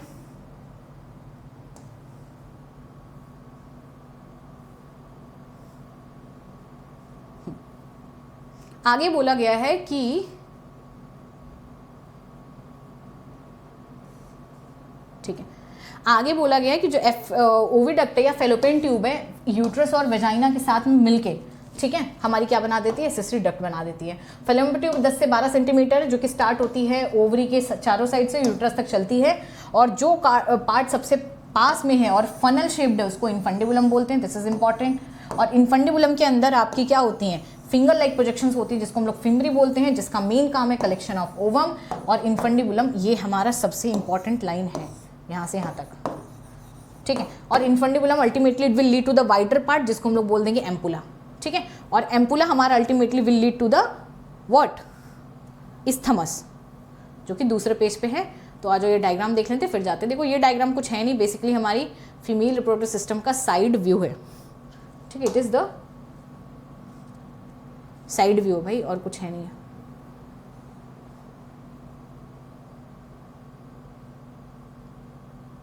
ये देखिए, ठीक है। ये यहाँ पे हमारा क्या दिया हुआ है, दिस इज बेसिकली, अच्छा यहाँ से शुरू करते हैं, नहीं इसको बाद में एक्सटर्नल जेनिटल पढ़ाने के बाद ये डायग्राम समझाया जा सकता है। आओ ओके, सो देखिए वाइडर पार्ट में हमारा ओपन होता है जिसको एम्पुला बोलते हैं। लास्ट पार्ट जो है ओविडक्ट का उसको स्थमस बोलते हैं, जो कि एकदम नैरो पार्ट होता है, अल्टीमेटली यूट्रस से ज्वाइन होता है। वोम यूट्रस हमारी सिंगल होती है, याद रखना, और ये इन्वर्टेड पियर शेप की होती है। ये आपके पेल्विक से लिगामेंट से अटैच होती है। यूट्रस अल्टीमेटली ओपन होती है किसमें, वेजाइना में, थ्रू अ नैरो सर्विक्स। मतलब समझ रहे हो कि पहले यूट्रस आएगा, फिर सर्विक्स आएगा, फिर वेजाइना आएगा, UCV, इसको याद रखना, ठीक है। अब देखिए जो हमारी सर्विक्स के अंदर की कैविटी होती है उसको सर्विकल कैनाल बोल देते हैं, और आपको पता ही है कि वेजाइना और सर्विक्स मिला के बर्थ कैनाल बना देते हैं। और यूट्रस की वॉल जो होती है यहाँ से हमारा होता है असली मेन पॉइंट शुरू, ठीक है। जो यूट्रस की वॉल होती है बेटा, वहीं से सबसे ज्यादा क्वेश्चन आता है, ठीक है। ये 3 लेयर की होती हैं, और सबसे बाहर वाली जो होती है, एक्सटर्नल जो होती है, उसका काम होता है पेरीमेट्रियम फर्स्ट। मिडल लेयर का आपकी स्मूथ मसल की बनी होती है, मतलब हमारे कंट्रोल में नहीं होती। इनर हमारी ग्लैंडुलर होती है, इसका नाम होता है एंडोथीशियम, उसके अंदर यूट्राइन कैविटी होती है, और यही हमारी साइक्लिकल चेंजेस में जाती है। अल्टीमेटली मेंस्ट्रुअल साइकिल यही कंप्लीट करती है। और मायोमेट्रियम आपकी अच्छा खासा कॉन्ट्रैक्शन कराती है, और जिसकी वजह से आपका बेबी का बर्थ होता है। देखिए वही चीज मैं आपको बताई थी, perimetrium thin membrane, myometrium smooth muscle, contraction baby बाहर, एंडोमेट्रियम ग्लैंडुलर क्योंकि उसके अंदर आपके बहुत सारे खाना खजाना भरा पड़ा होता है, और वही हमारी साइक्लिकल चेंजेस में जाती है। और मेंस्ट्रुअल साइकिल अभी तुम लोग को टॉपिक पढ़ाएंगे तो तुम लोग देखोगे ही how exactly it is working. चलिए, अच्छा बाय द वे, जो भी टॉपिक किसी को करना हो, है ना, इस हर एक टॉपिक को हमने एक एक चीज को, एक एक डायग्राम को, एक एक पॉइंट को अपने हाथों से लिख के, with like it was a blank slide, I have taught you, and all lectures are available on this platform only, so you can check that out, ठीक है। अच्छा अभी देखो यहाँ पे हमारे पास क्या है, फीमेल के एक्सटर्नल जेनिटलिया। फीमेल के एक्सटर्नल जेनिटलिया आपकी क्या है, बेसिकली मॉन्स पीबस का एक पार्ट होता है, ठीक है, जो कि अल्टीमेटली किसका बना होता है, आपका बना होता है हाँ, ये आपकी क्या बोल रहे हैं, ये सिर्फ बेसिकली यहाँ पे फैटी टिश्यू होते हैं, इसके ऊपर बहुत सारे ऐसे क्या होते हैं, ऐसे हेयर्स होते हैं, ठीक है, प्यूबिक हेयर्स होते हैं। फिर यही हमारा क्या होता है, अल्टीमेटली आपका व्हाट हैपन्स कि मॉन्स पीबस जहाँ पे खत्म होता है, वहीं से हमारा क्या होता है, एक ऐसे फ्लेशी फोल्ड ऐसे बनती है।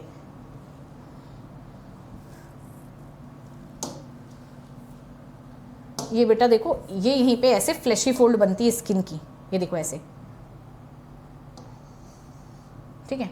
और इसको हम बोलते हैं आपका लेविया मेजोरा, और लेविया मेजोरा के अंदर ही आपका क्या होता है, यहीं पे होती है एक आपकी लेविया माइनोरा, ये यहीं पे इसी के जस्ट अंदर लेविया मेजोरा के जस्ट अंदर आपकी क्या होती है, लेविया माइनोरा होती है। और ये दोनों ही हमारी किस चीज़ की बनी होती हैं, बेसिकली ये आपकी एकदम सॉफ्ट टिश्यू की होती हैं, ये ऐसे होता है, ओके। अब देखिए यहीं पे आपका क्या होता है कि ये ओ गॉड तो कुछ ज़्यादा ही बकवास तरीके से बन चुका है, ठीक है। चलिए कोई बात नहीं है। ये देखिए जहाँ पे बेसिकली आपका क्या हो रहा है, अगर आप ध्यान से देखो, ये हो गया हमारा मॉन्स पिबिस, फैटी टिश्यू का है, ये हो गया लेविया मेजोरा, इसके ऊपर भी प्यूबिक हेयर्स होते हैं, ठीक है। ये हो गया लेविया माइनोरा, इसके अंदर नो प्यूबिक हेयर्स होते हैं, ठीक है। उसके बाद ये देखो यहाँ पे आपकी हो जाएगी एनस, बेसिकली जिससे अनडाइजेस्टेड फूड निकलेगा, ठीक है। और उसके बाद फिर हो जाएगी ऐसे यूरेथ्रा, जहाँ से आपका क्या निकलेगा, यूरिन निकलेगा। फिर यहाँ पे ऐसे आ जाएगा आपका वेजाइना, जो कि इसके अंदर एक्चुअली वेजाइना होगा, और वेजाइना के ऊपर एक पतली सी कवरिंग होगी, ये यहीं पे, जिसको बोलते हैं हाइमेन, ठीक है, जिसके जो कि रैप्चर होती है, जो कि पार्शियली आपकी वेजाइना की ओपनिंग को कवर कर रखती है। जब ये रैप्चर होती है तभी आपकी फीमेल की वर्जिनिटी ब्रोक होती है, ऐसा माना जाता है, बट बिल्कुल गलत माना जाता है, क्योंकि नॉर्मली भी टैम्पॉन वगैरह लगाने से या हाई एक्टिविटी, स्पोर्ट्स एक्टिविटी करने की वजह से भी आपकी ये ब्रेक डाउन हो सकती है। तो बस ये यहाँ पे कहानी है। यहाँ पे देखो मॉन्स पिबिस को क्या बोला गया है कि फैटी टिश्यू है और इसके ऊपर प्यूबिक हेयर्स होते हैं। लेविया मेजोरा आपकी फ्लैशी फोल्ड, मोस्ट इंपॉर्टेंटली, चलो ठीक है, फ्लैशी फोल्ड है, जो कि हमारा मॉन्स पिबिस से स्टार्ट होता है, वेजाइनल ओपनिंग तक जाता है नीचे तक। लेविया माइनोरा आपका इसके अंदर वाला पार्ट है लेविया मेजोरा के, और वजाइना की जो ओपनिंग है वो आपकी कवर्ड होती है हाइमेन से। क्लिटोरिस जो कि आपका कहाँ पे होता है, दो माइनर है, ये देख रहे हो, this is the most important part of a female. ये जिसके अंदर ना फंक्शनल हो ना, उस फीमेल के अंदर कोई भी, एक सेकंड रुक जाओ, ये देख रहे हो, ये यहाँ पे जहाँ पे हमारा लेविया माइनोरा है, यहाँ पे होता है क्लिटोरिस। इट इज़ होमोलॉगस, जैसे फीमेल में पीनस होता है वैसे फीमेल में क्लिटोरिस होती है, ठीक है। यही इसी के अंदर this is the portion which can sense this sexual excitement, ठीक है। और यहीं पे सेंस होने के बाद आपका क्या होता है, वेजाइना से आपके वेजाइना के अंदर में बहुत सारे क्या होते हैं, म्यूसिलिजिनस आपकी कुछ कुछ ग्लैंड्स होती हैं वेजाइना की स्किन के साइड पे अंदर की तरफ, वो आपकी म्यूकस वगैरह सिक्रेट कर लेते हैं, जिसकी वजह से क्वाइटस जो होता है वो आपकी स्मूथली हो सके, वेजाइना काइंड ऑफ बहुत ही ज़्यादा लुब्रिकेटिंग हो जाती है, ठीक है। तो क्लिटोरिस इज़ वेरी इंपॉर्टेंट। अभी देखिए यहाँ पे आपका वही पॉइंट बताया गया है कि आपका कैसे hymen, why hymen does not, hymen को सेक्सुअल इंडिकेटर क्यों नहीं माना चाहिए कि फीमेल वर्जिन है कि नहीं, क्योंकि हाइमेन तो वैसे भी ब्रेक डाउन हो सकता है, ठीक है। We are going good, not bad. अभी देखिए यहाँ पे हमारे पास क्या है, देखो मेमोरी ग्लैंड है। मेमोरी ग्लैंड आपको पता है चेस्ट पे होता है, तो ये तो बेसिकली रिब की मसल का आपका नाम बताया जा रहा है, ठीक है। और ये देखिए मान लो यहाँ पे चेस्ट है, अब इसी डायग्राम में समझ लो, ये देखो रिब्स हैं, ये साइड साइड में आपको रिब्स दिखाई गई हैं, ये देखो, क्योंकि हम लोग साइड व्यू निकाल रहे हैं ना, नॉर्मली रिब्स ऐसे होती हैं, बट अगर आप साइड से देखोगे तो आपको ये ऐसे दिखेगी ना, सिर्फ ये राउंड राउंड दिखेगा, तो बस इसी चीज़ को समझ लो। अभी देखिए ये हमारी, देखो मेमोरी ग्लैंड के अंदर बेसिकली दो रीजन्स होते हैं, एक आपका दो चीज़ें होती हैं, एक बहुत ज़्यादा आपके एडिपोज टिश्यू होते हैं, है ना, बेसिकली जो फैट वाले पार्ट होते हैं, प्लस इसके अंदर फाइब्रस टिश्यू वगैरह होते हैं, ठीक है, जो कि आपका बेसिकली पूरे मेमोरी ग्लैंड का शेप कैसा होगा, साइज कैसा होगा, वो डिटरमाइन करता है, ठीक है। और बाकी आपके क्या होते हैं, बाकी हमारे उसके अंदर एल्वुलाई होते हैं, ठीक है। और ये देखिए यहाँ पे देख रहे हो, ये पूरा ये फैट है, ये पूरा फिल्ड है फैट, ये ठीक है। तो ये बेसिकली सिर्फ शेप वगैरह डिटरमाइन कर रहा है, साइज डिटरमाइन कर रहा है, इसको भी हटा दो। अब देखिए बाकी यहाँ पे क्या होती है, मेमोरी एल्वुलाइज होती हैं। मेमोरी एल्वुलाई क्या होती है, बेसिकली इसी के अंदर ऐसे ऐसे एपिथेलियल टिश्यू के ऐसे ऐसे पूरे गुच्छे होते हैं, क्लस्टर ऑफ एल्वुलाई सेल्स होती हैं, और ये अपनी ही ल्यूमेन में यहीं पे क्या करती हैं, इसे मिल्क सिक्रेट करती हैं, और वो मिल्क हमारी फिर क्या करती हैं, मेमोरी ट्यूब्यूल में जाती है, यहीं पे छोटी छोटी मेमोरी ट्यूब्यूल होती हैं, फिर उसके बाद मेमोरी डक्ट में मिल्क जाती है, फिर आपकी अगर ध्यान से देखोगे, ये देखो मेमोरी डक्ट आ रही है, डक्ट आ रही है, डक्ट आ रही है, अल्टीमेटली देख रहे हो ये बहुत सारी डक्ट आपकी अल्टीमेटली ओपन हो रही है एम्पुला में, एम्पुला के बाद फिर बहुत सारी एम्पुला जुड़ के हमारी आपकी बना देती है लैक्टिफेरस डक्ट, फिर अल्टीमेटली आपका निप्पल से होके बाहर निकल जाता। एलियोरा बेसिकली आसपास का ब्राउन रीजन होता है, जो कि हल्का सा डार्क इन कलर होता है। यहाँ पे ओवरऑल सिर्फ दो चीज़ें ध्यान में रखने की चीज़ें होती हैं, वो है आपका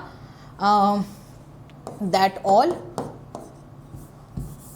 यहाँ पे बस इतनी काम की चीज़ें हैं, ऑल द डॉक्टर्स आर लखपति, ठीक है, ये ट्रिक याद रखो बस। ए से तुम याद रखना एल्वलाई, एल्वलाई में आपका मिल बनेगा, ठीक है, और मेमोरी ट्यूब्यूल्स में फिर जाएगा, और फिर हमारी मेमोरी डक्ट में जाएगा, फिर हमारी एम्पुला में जाएगा, और फिर आपका ये जाएगा लैक्टिफेरस डक्ट में, ठीक है। बस इतनी काम की चीज़ है, और कुछ है नहीं यहाँ पे तुम्हारे काम की चीज़। आ जाओ, काम की चीज़ मतलब कि आ जाओ पढ़ाते हैं, आपको दिखेगा कि क्यों ये काम की चीज़ हम बोल रहे हैं। मतलब इतना तुमने कर लिया समझो, बहुत बड़ी बात कर ली। आइए, अरे मेमोरी ग्लैंड का एक्सप्लेनेशन कहाँ गया भाई?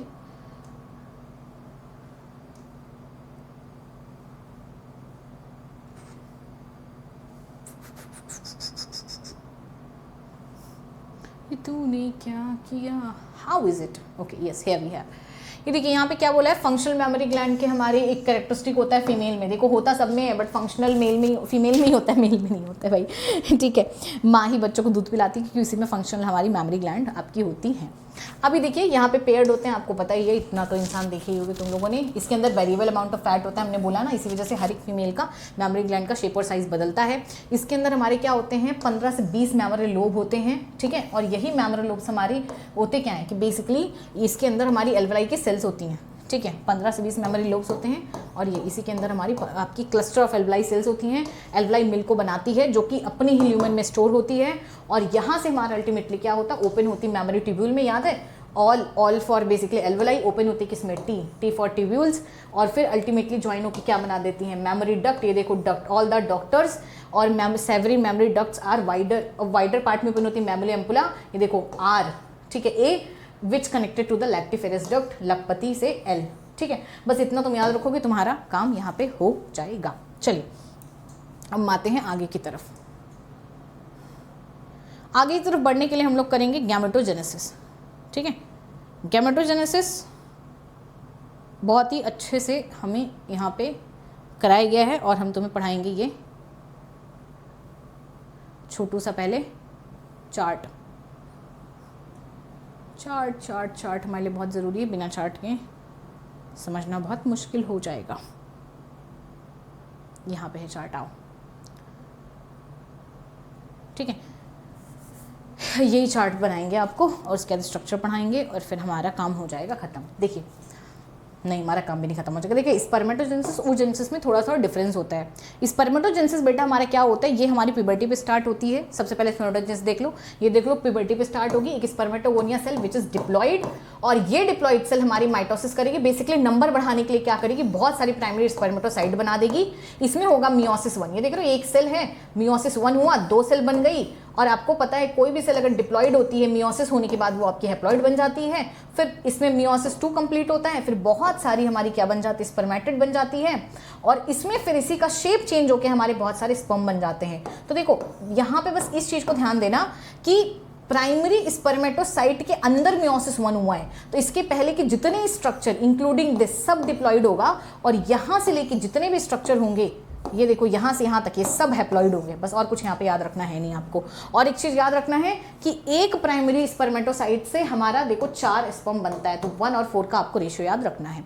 यहाँ पे याद रखना स्पर्मेटिड से सिर्फ यहाँ पे डिफरेंशिएशन होकर स्पर्म बना है, बेसिकली हमने शेप चेंज किया है, कोई डिवीजन नहीं कराया, तो इसी वजह से यहाँ पे नंबर आपका बढ़ा नहीं है, ठीक है। oogenesis अगर उसी जगह पे हम देखें तो oogonia हमारा ये क्या होता है, माइटोसिस होगा, एकदम सेम है ना। बट यहाँ पे क्या है, ये सारी चीजें फीटल लाइफ में हो जाती है, जब फीमेल का खुद का बर्थ नहीं हुआ रहता है तब की हम बात कर रहे हैं, ठीक है। तो हमारा प्राइमरी oocyte बना देती है, और प्राइमरी oocyte हमारा ये डिप्लॉइड ही होती है, फिर मियोसिस 1 करती है, और मियोसिस 1 शुरू होता है बट कंप्लीट नहीं हो पाता है, उसी में बेबी का बर्थ हो जाता है, ठीक है। बर्थ होता है, चाइल्डहुड बीतता है, फिर जब प्यूबर्टी आती है तब मियोसिस 1 आपका कंप्लीट होता है, और यहाँ पे अनइक्वल डिवीजन होता है, एक पोलर बॉडी बन जाती है जो कि इनसिग्निफिकेंट होती है, और हमारी जो ज्यादा साइटोप्लाज्म होता है वो सेकेंडरी oocyte में रह जाता है। और हम इसी वजह से करते हैं क्योंकि हमें ज्यादा कंटेंट चाहिए, कि जिससे अल्टीमेटली क्योंकि इसी का साइटोप्लाज्म हमारा जाइगोट की उसमें जाएगा, इस वजह से हम चाहते हैं कि इसके अंदर ज्यादा हमारा साइटोप्लाज्मिक कंटेंट हो, ठीक है। फिर यहाँ पे मियोसिस 2 कंप्लीट होता है, ठीक है। मियोसिस 2 खैर यहाँ पे तब तक नहीं कंप्लीट होता है जब तक कि स्पर्म की एंट्री नहीं आती है। मियोसिस 2 की शुरुआत होती है और उतने में ही ओवुलेशन हो जाता है, ओवा आपका रिलीज हो जाता है। फिर अगर मान लो स्पर्म आता है तो आपका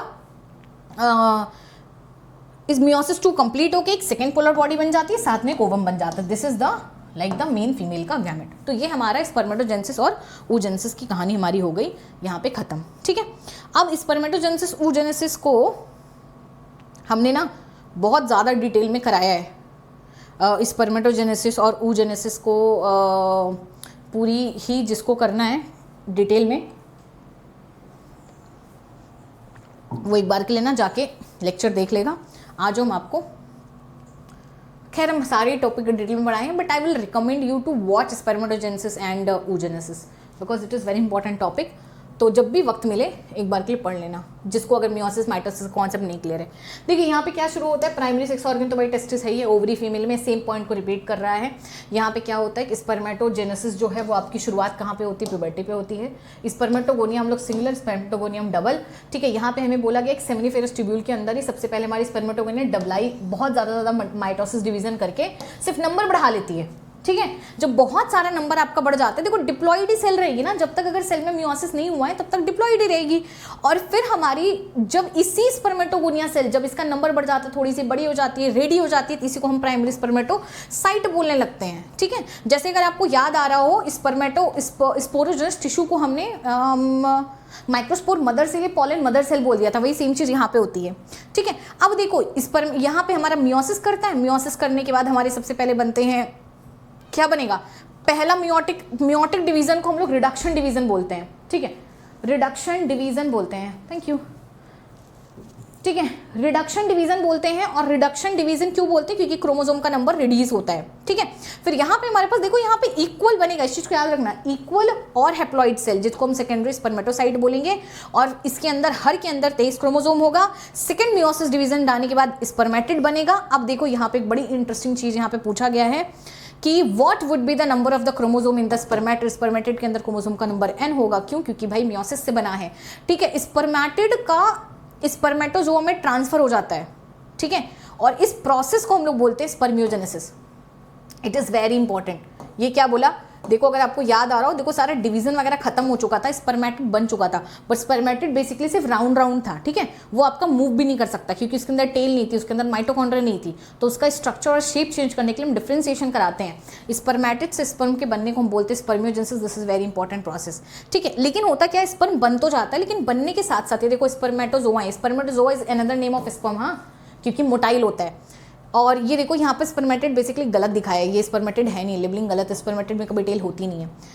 देखिए ये सेकेंडरी स्पर्मेटोसाइट है, चलो ठीक है, प्राइमरी स्पर्मेटोसाइट ठीक है। देखो स्पर्म आपका बनने के बाद ना सर्टोली सेल में इसका सर इम्बेडेड हो जाता है, ये देखो न्यूट्रिशन लेने के लिए।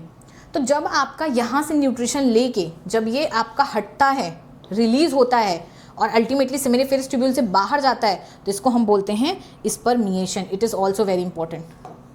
तो यहाँ पे सबसे ज़्यादा इंपॉर्टेंट तुम्हारे लिए स्पर्मिएशन और आपका स्पर्मियोजेनेसिस है, ठीक है। देखो यहाँ पे स्पर्मियो है, स्पर्मैटो होता है पूरा, ठीक है। Spermiation is basically release, spermiation is what, it is release. स्पर्मेट ये देखिए यहीं पे हम कर दे रहे हैं कंप्लीट। स्पर्म से एक स्टेज आती है, स्पर्मेटिड बनता है, मियोसिस वगैरह होके, what am I talking about, spermatogonia, gonia से स्पर्मेटिड बनती है और स्पर्मेटिड से स्पर्म बनता है। इस प्रोसेस को हम लोग बोलते हैं spermiation.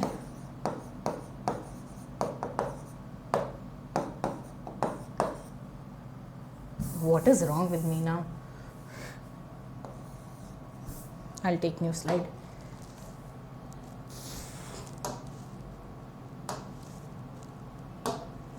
Okay, because this is very important और अक्सर लोग इसे गलत करते रहते ही हैं, तो इस वजह से आप थोड़ा ध्यान से इसको सुनो।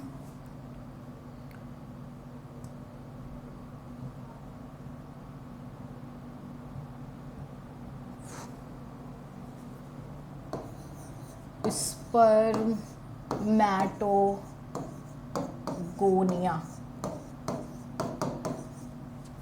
से क्या बना, स्पर्मेटिड। स्पर्मेटिड से क्या बना, स्पर्म। यहाँ से यहाँ तक की प्रोसेस को हम लोग बोल देते हैं स्पर्मेटोजेनेसिस। मैटिडो, देख रहे हो टिडो आ रहा है, टिडोजेनेसिस। यहां से यहां तक को हम लोग बोलते हैं स्पर्मियोजेनेसिस, क्योंकि देखो स्पर्म आ रहा है, लुक एट दिस, और जेनेसिस,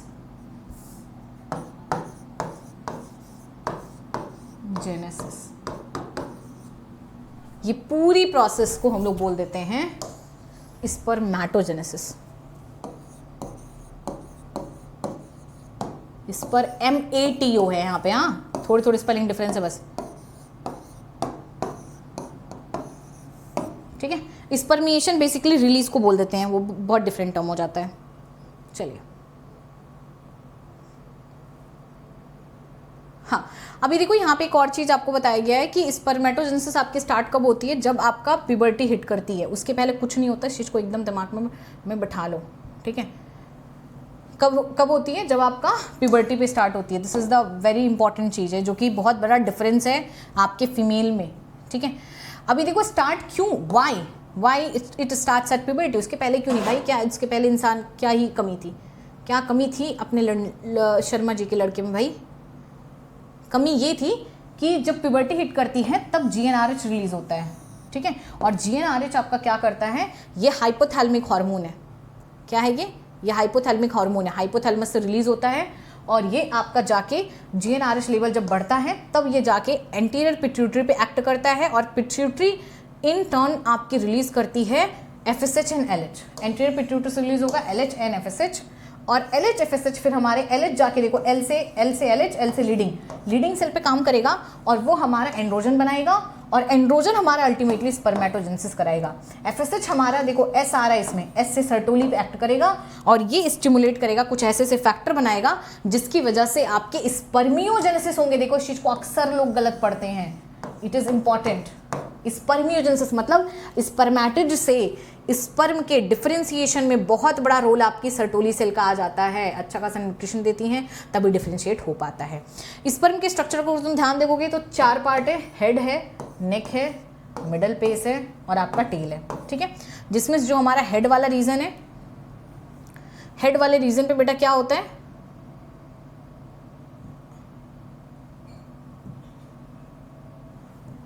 हेड वाले रीजन में सबसे पहले तो एक न्यूक्लियस होता है जिसके अंदर 22+X क्रोमोसोम होते हैं, या फिर 22+Y होगा। ये होगा तो बॉय बनेगा, ये होगी तो गर्ल बनेगी, ठीक है। ये इसका इंटीरियर पोर्शन, जो सामने वाला पोर्शन होता है, कैप लाइक स्ट्रक्चर होता है, इसके अंदर एक्रोसोम होता है, इसके अंदर बहुत सारे फ्लूइड होते हैं जो बेसिकली पेनिट्रेशन में हेल्प करता है। पूरा स्पर्म आपका कवर्ड होता है प्लाज्मा मेम्ब्रेन से। मिडिल पीस में आपका क्या होता है, माइटोकॉन्ड्रिया होता है, जो कि बेसिकली एनर्जी देता है, और टेल आपका स्विमिंग में हेल्प करता है, ठीक है। ये बहुत ही सिंपल फॉर्म में लिखा हुआ है, you can understand it very easily, और ये तुम्हारा आता है 2-3 मार्क्स में, ठीक है। सबसे ज़्यादा इंपॉर्टेंट यहाँ पे ये चीज़ आती है कि आपका 200 से 300 मिलियन स्पर्म अगर नहीं हुआ तो ऑलिगोस्पर्मी हो जाती है, और 60% का शेप एंड साइज नॉर्मल होना चाहिए, और 40% का आपका विगरस मोटेलिटी होनी चाहिए, नहीं तो फर्टिलाइजेशन नहीं होता है, ठीक है। एक्रोसोम का फंक्शन एकदम अच्छे से याद रखना कि एंटीरियर पोर्शन पे होता है, कैप लाइक होता है, एंजाइम से फिल होता है, फर्टिलाइजेशन में हेल्प करता है। माइटोकॉन्ड्रिया, M से माइटोकॉन्ड्रिया, M से बेसिकली एनर्जी तुम लोग को याद ही रहेगा। टेल स्विमिंग में हेल्प करता है, बहुत अंडरस्टैंडेबल पॉइंट है, वो नहीं भूलते हो। एक्रोसोम में एंटीरियर पोर्शन और पॉइंटेड ये सब भूल जाते हो, ठीक है। अभी आ जाते हैं कहाँ पे, अभी आ जाते हैं कि सीमेन हमारा सेमिनिफेरस ट्यूब्यूल से रिलीज होगा। ये तो बेसिक सा बात है, ठीक है, कि हम इसको आपको ऑलरेडी बता चुके हैं कि मोटेलिटी होगा, सीमेन जाएगा, ठीक है, एसेसरी डक्ट में, और आगे आपका जो भी है काम होगा। आगे आते हैं यहाँ पे, फीमेल का oogenesis बड़ा ही खतरनाक तरीके से लिखा गया है NCERT में, तो ये थोड़ा सा डिफिकल्ट पड़ जाता है NCERT से डायरेक्ट करना, ठीक है, बट आई एम श्योर कि आप समझ लोगे। और डिटेलिंग के लिए NCERT में एक्चुअली इतना एक्सप्लेनेशन दिया भी नहीं है।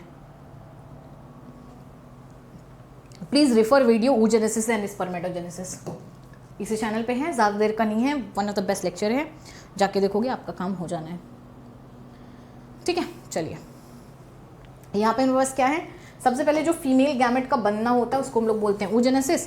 और ये थोड़ा सा डिफरेंस क्या होता है, इसका डिफरेंस ये होता है कि ये इनिशिएट होती है हमारी कब, ये इनिशिएट होती है हमारी एम्ब्रियोनिक स्टेज में, ठीक है, तब हमारे मिलियन ऑफ ओगोनिया बन जाती हैं।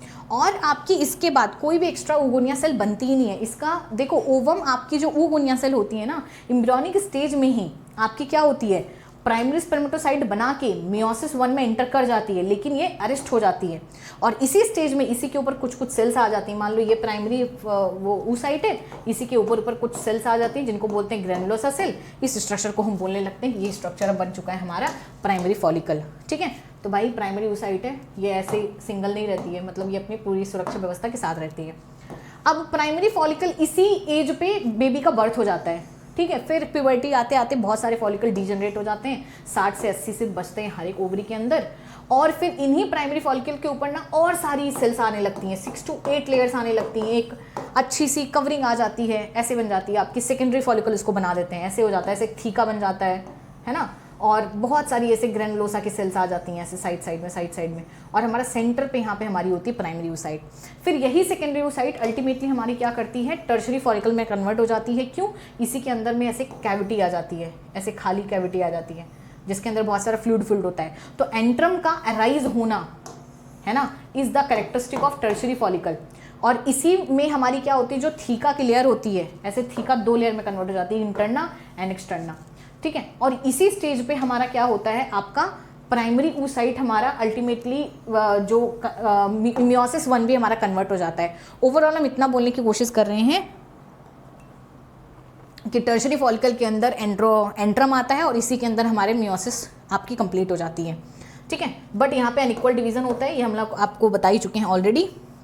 एक बड़ा ही इंटरेस्टिंग सा पोर्शन है जो आपको याद रखना है, वो ये है कि देखो सेकेंडरी oocyte क्योंकि बड़ा वाला पार्ट था ना, इसी के अंदर मेन हमारा साइटोप्लाज्म पूरा भरा पड़ा होता है। इसका रीजन आपको पता है, मैंने बोला कि जाइगोट की जरूरत पड़ती है। देखो ग्राफियन फॉलिकल कुछ होता नहीं है, बेसिकली हमारी और ज़्यादा ग्रैनुलोसा की सेल्स आ जाती है, इसी के अंदर हमारा एंट्रम और ज़्यादा बड़ा हो जाता है, और हमारे oocyte के ऊपर एक कवरिंग होती है जिसका नाम होता है जोना पेलिसुडा।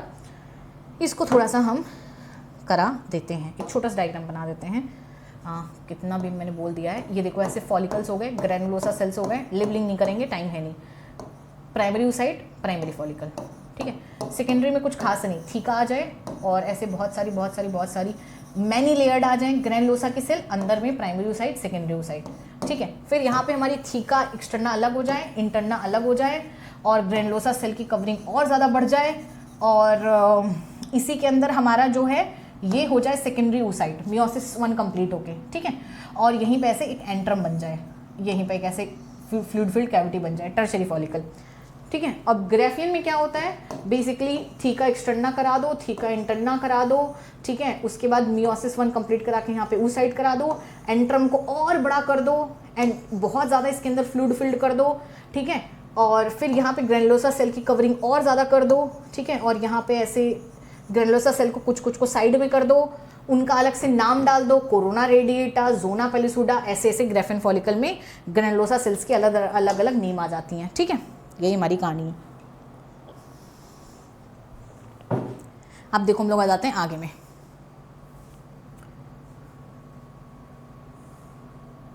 आगे ये देखिए, यहाँ पे चीज़ क्लियर है बहुत अच्छे से। अच्छा, मेंस्ट्रुअल साइकिल बहुत सिंपल सा है।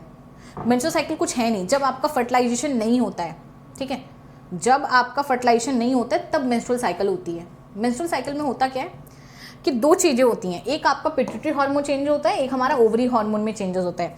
ओवरी से, पिट्यूटरी से जो हार्मोन निकलते हैं वो ओवरी पे एक्ट करते हैं, और हमारे यहाँ से ओवरी में जो हार्मोन चेंजेस होते हैं वो हमारे यूट्रस पे वर्क करते हैं। ये हमारे लिए सबसे ज़्यादा ध्यान रखने वाली बात है यहाँ पे।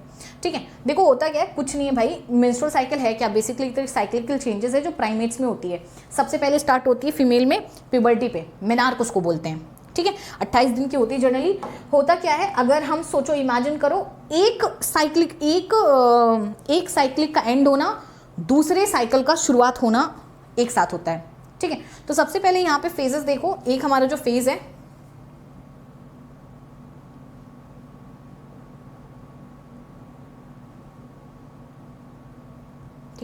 देखिए बेटा, यहाँ पे क्या है, यहाँ पे अगर तुम ध्यान से देखोगे, स्टार्टिंग के 4-5 दिन तो ब्लीडिंग हो रही होती है। क्यों ब्लीडिंग क्यों होती है? क्योंकि इस फेज में आपका क्या है, इंडोमेट्रियम क्या करती है, जब भी फर्टिलाइजेशन होने वाला होता है ना, तो वो क्या करती है, अगर मान लो ओवरी के अंदर से, ठीक है, अगर ये हमारी इसको थोड़ा समझो।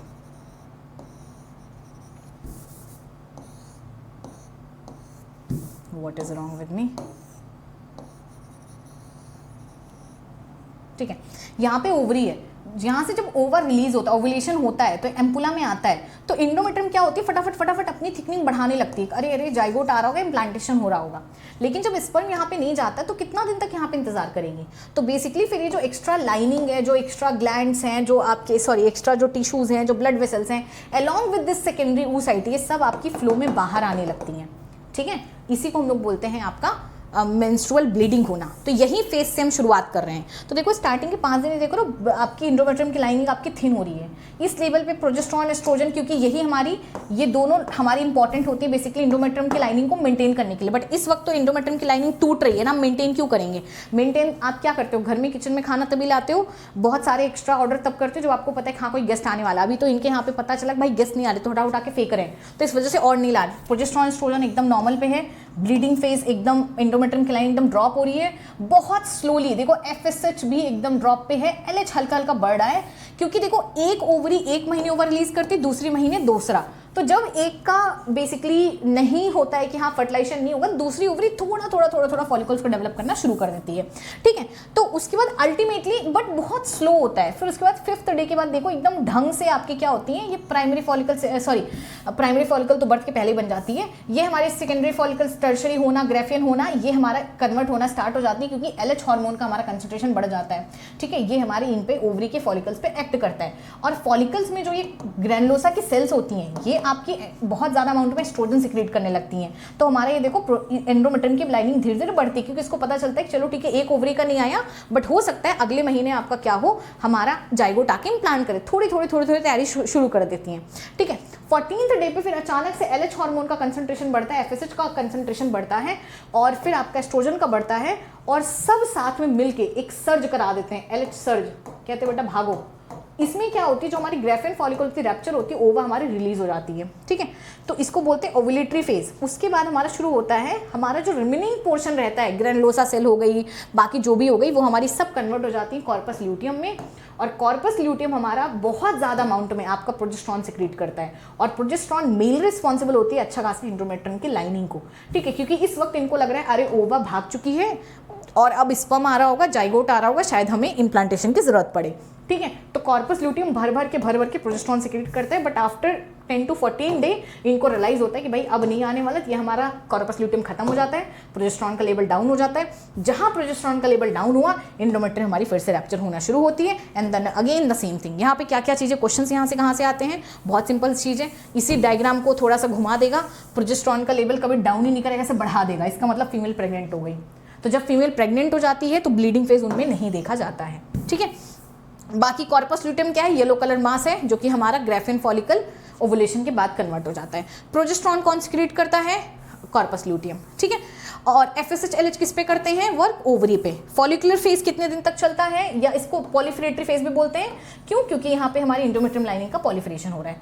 इसका नाम ल्यूटियल फेज क्यों, क्योंकि यहाँ पे कॉर्पस ल्यूटियम बन रहा है। सिक्रेटरी फेज क्यों, क्योंकि बहुत ज्यादा हमारा प्रोजेस्टेरॉन सिक्रेट कर रहा है। सबसे ज्यादा इंपॉर्टेंट ओवुलेटरी फेज कौन सा होता है, 14th को याद रखना, 14th वैलेंटाइंस डे से याद रखना कि इस दिन हमारे यहाँ पे आपका भागते हैं और यहाँ पे हमारी काम होती है। ठीक है, so this is very interesting, if you'll read it, आप एक बार इसको थोड़ा सा कर लेना। अब हम आ जाते हैं फर्टिलाइजेशन पे। ठीक है, कितना वक्त है हमारे पास, I can read, don't worry. Fertilization ही तो बच्चा है छोटू सा, और फिर ये है, फिर ये है, फिर ये है, चलो पढ़ाई देते हैं हम। नहीं तुम लोग बोलोगे मैम क्यों छोड़ दिया, ये तुमने क्या किया हो। देखो मेंस्ट्रुअल साइकिल हमारी क्या होती है, फीमेल प्राइमेट्स में, हमारी प्राइमेट्स में होती है। प्राइमेट्स का प्लीज एग्जांपल याद कर लेना, मंकी, एप्स और ह्यूमन बीइंग, इसमें तुम लोग गलत करते हो। मेंस्ट्रुअल साइकिल शुरू होती है, सबसे फर्स्ट मेंस्ट्रुअल साइकिल को हम लोग बोलते हैं। अच्छा एनसीईआरटी में पता है सीबीएसई में जब क्वेश्चन देते हैं भाई, वो लोग ना बिगिंस ना लिख के ऑनसेट लिखते हैं, इसका मतलब होता है स्टार्ट होना, ऐसे ऐसे वर्ड्स के साथ घुमाते हैं, उसको मेनार्क बोलते हैं। कितने दिन की होती है, 28 से 30 दिन की होती है, बट आजकल तो लोग की लाइफस्टाइल अलग ही है भाई, किसी किसी में 30 दिन चल रहा है, किसी में 40 दिन चल रहा है। PCOD PCOS हर किसी को हो रखा है। तो ईट हेल्दी, ज्ञान यही है ऑफ द डे, और अब अच्छे से खाओ, और अपना स्वास्थ्य का ख्याल रखो, ठीक है। अभी देखो यहाँ पे आपको बोला सबसे पहले जब ओवम रिलीज होता है उसको ओवुलेशन बोलते हैं, मिडल ऑफ द साइकिल। क्यों इसको बोला गया मिडल ऑफ द साइकिल? क्योंकि 28 दिन की साइकिल होती है और हमारी 28th डे पे आपकी ओवम का रिलीज होता है, ओवम का रिलीज होता है, ठीक है। ये देखिए यहाँ पे हर एक मेंस्ट्रुअल साइकिल के मिड में आपका ओवुलेशन होता है, ओवुलेटरी फेज। इस चीज को याद रखना, this is the shortest phase हो, this is the shortest phase बच्चों। पूछा जाएगा आपसे कि कौन सी शॉर्टेस्ट फेज होती है, तो ओवुलेटरी फेज शॉर्टेस्ट होती है। मेंस्ट्रुअल साइकिल, अब देखो साइकिल स्टार्ट होती है किस फेज से? मेंस्ट्रुअल फेज से, और जो कि कितने दिन चलती है? देखो यहाँ पे डेज याद रखना, 3 से 5 लोगों को, कुछ लोग को 7 दिन ब्लीडिंग होती है, उससे ज्यादा हो भाई इट्स नॉट हेल्दी, ठीक है। मेंस्ट्रुअल फ्लो क्यों होता है? क्योंकि ब्रेकडाउन होती है इंडोमेट्रियम की, ठीक है। Menstrual flow phase will not happen if female is pregnant, will not happen if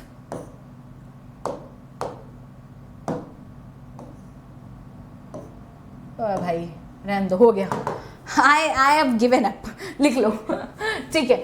so endometrium की लाइनिंग आपकी ब्लड वेसल्स टूटती हैं, ठीक है, तो आपका अच्छी तरीके से आपका, अरे अरे अरे अरे किधर चलाओ, किधर चला,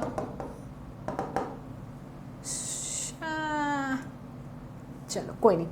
ब्रेकडाउन होती है इंडोमेट्रियम में और ब्लड वेसल्स निकलती हैं, ठीक है। लिक्विड आपकी वेजाइना से बाहर आती हैं और इसमें याद रखना आपकी ओवम यहाँ पे फर्टिलाइज नहीं होती है, ठीक है। फर्टिलाइज्ड ओवम आपकी नहीं रिलीज होती है, not fertilized, if not fertilized. Fertilization का जरूरी है कि स्पर्म में पहुंचे, अकेले बेचारी क्या ही करेगा। अच्छा, lack of menstrual cycle indicate करती है प्रेगनेंसी, बट क्या हमेशा नहीं, कभी कभी जो हमारी महिला होती हैं उनको स्ट्रेस होता है, अच्छे से खाना नहीं खाते हो, एक्सरसाइज नहीं करते हो, या फिर ज़्यादा सोते हो, या फिर कम सोते हो, या फिर ज़्यादा एक्सरसाइज करते हो, सारे केसेस में मेंस्ट्रुअल साइकिल ऊपर नीचे हो सकता है। That's absolutely fine. इसका मतलब ये बिल्कुल नहीं है कि वो फीमेल आपकी प्रेग्नेंट है। समझ गई बात? अब देखो मेंस्ट्रुअल फेज के बाद हमारा क्या शुरू होता है? Followed by follicular phase. इस फेज में फॉलिकल का मतलब ये कि हमारे प्राइमरी फॉलिकल हमारा डेवलप होगा मैच्योर ग्रेफिन फॉलिकल में। प्राइमरी फॉलिकल कब बना था? बर्थ के पहले, ठीक है। और हर मंथ किसी एक ओवरी का ही फॉलिकल डेवलप होता है, ओके, प्रॉपरली। बाकी है तो 60 से 80। अब यहाँ पे क्या होती है? इंडोमेट्रियम भी इसी साथ साथ में रीजनरेट होती है। क्यों? क्योंकि इसी वजह से हम इसको पॉलीफिलेटरी फेज भी बोलते हैं। और इसी में हमारी ओवरी और यूट्रस के अंदर कुछ चेंजेस होते हैं। ओवरी, यूट्रस हमारी क्या होती है? हार्मोन भी, पिट्यूटरी हार्मोन का लेवल में चेंजेस होता है, आपको पता है, FSH LH बढ़ता है, ठीक है। और उसी के साथ में हमारे एस्ट्रोजन का भी लेवल बढ़ता है। ये देखिए LH FSH, look at this. यहाँ पे बोला गया है कि फॉलिकुलर फेज में हमारा ग्रेजुअली, बहुत ज़्यादा तो नहीं बट हमारा ग्रेजुअली LH FSH हमारा इंक्रीज करता है फॉलिकुलर फेज में। कौन कौन हार्मोन हाई है फॉलिकुलर फेज में? FSH and LH।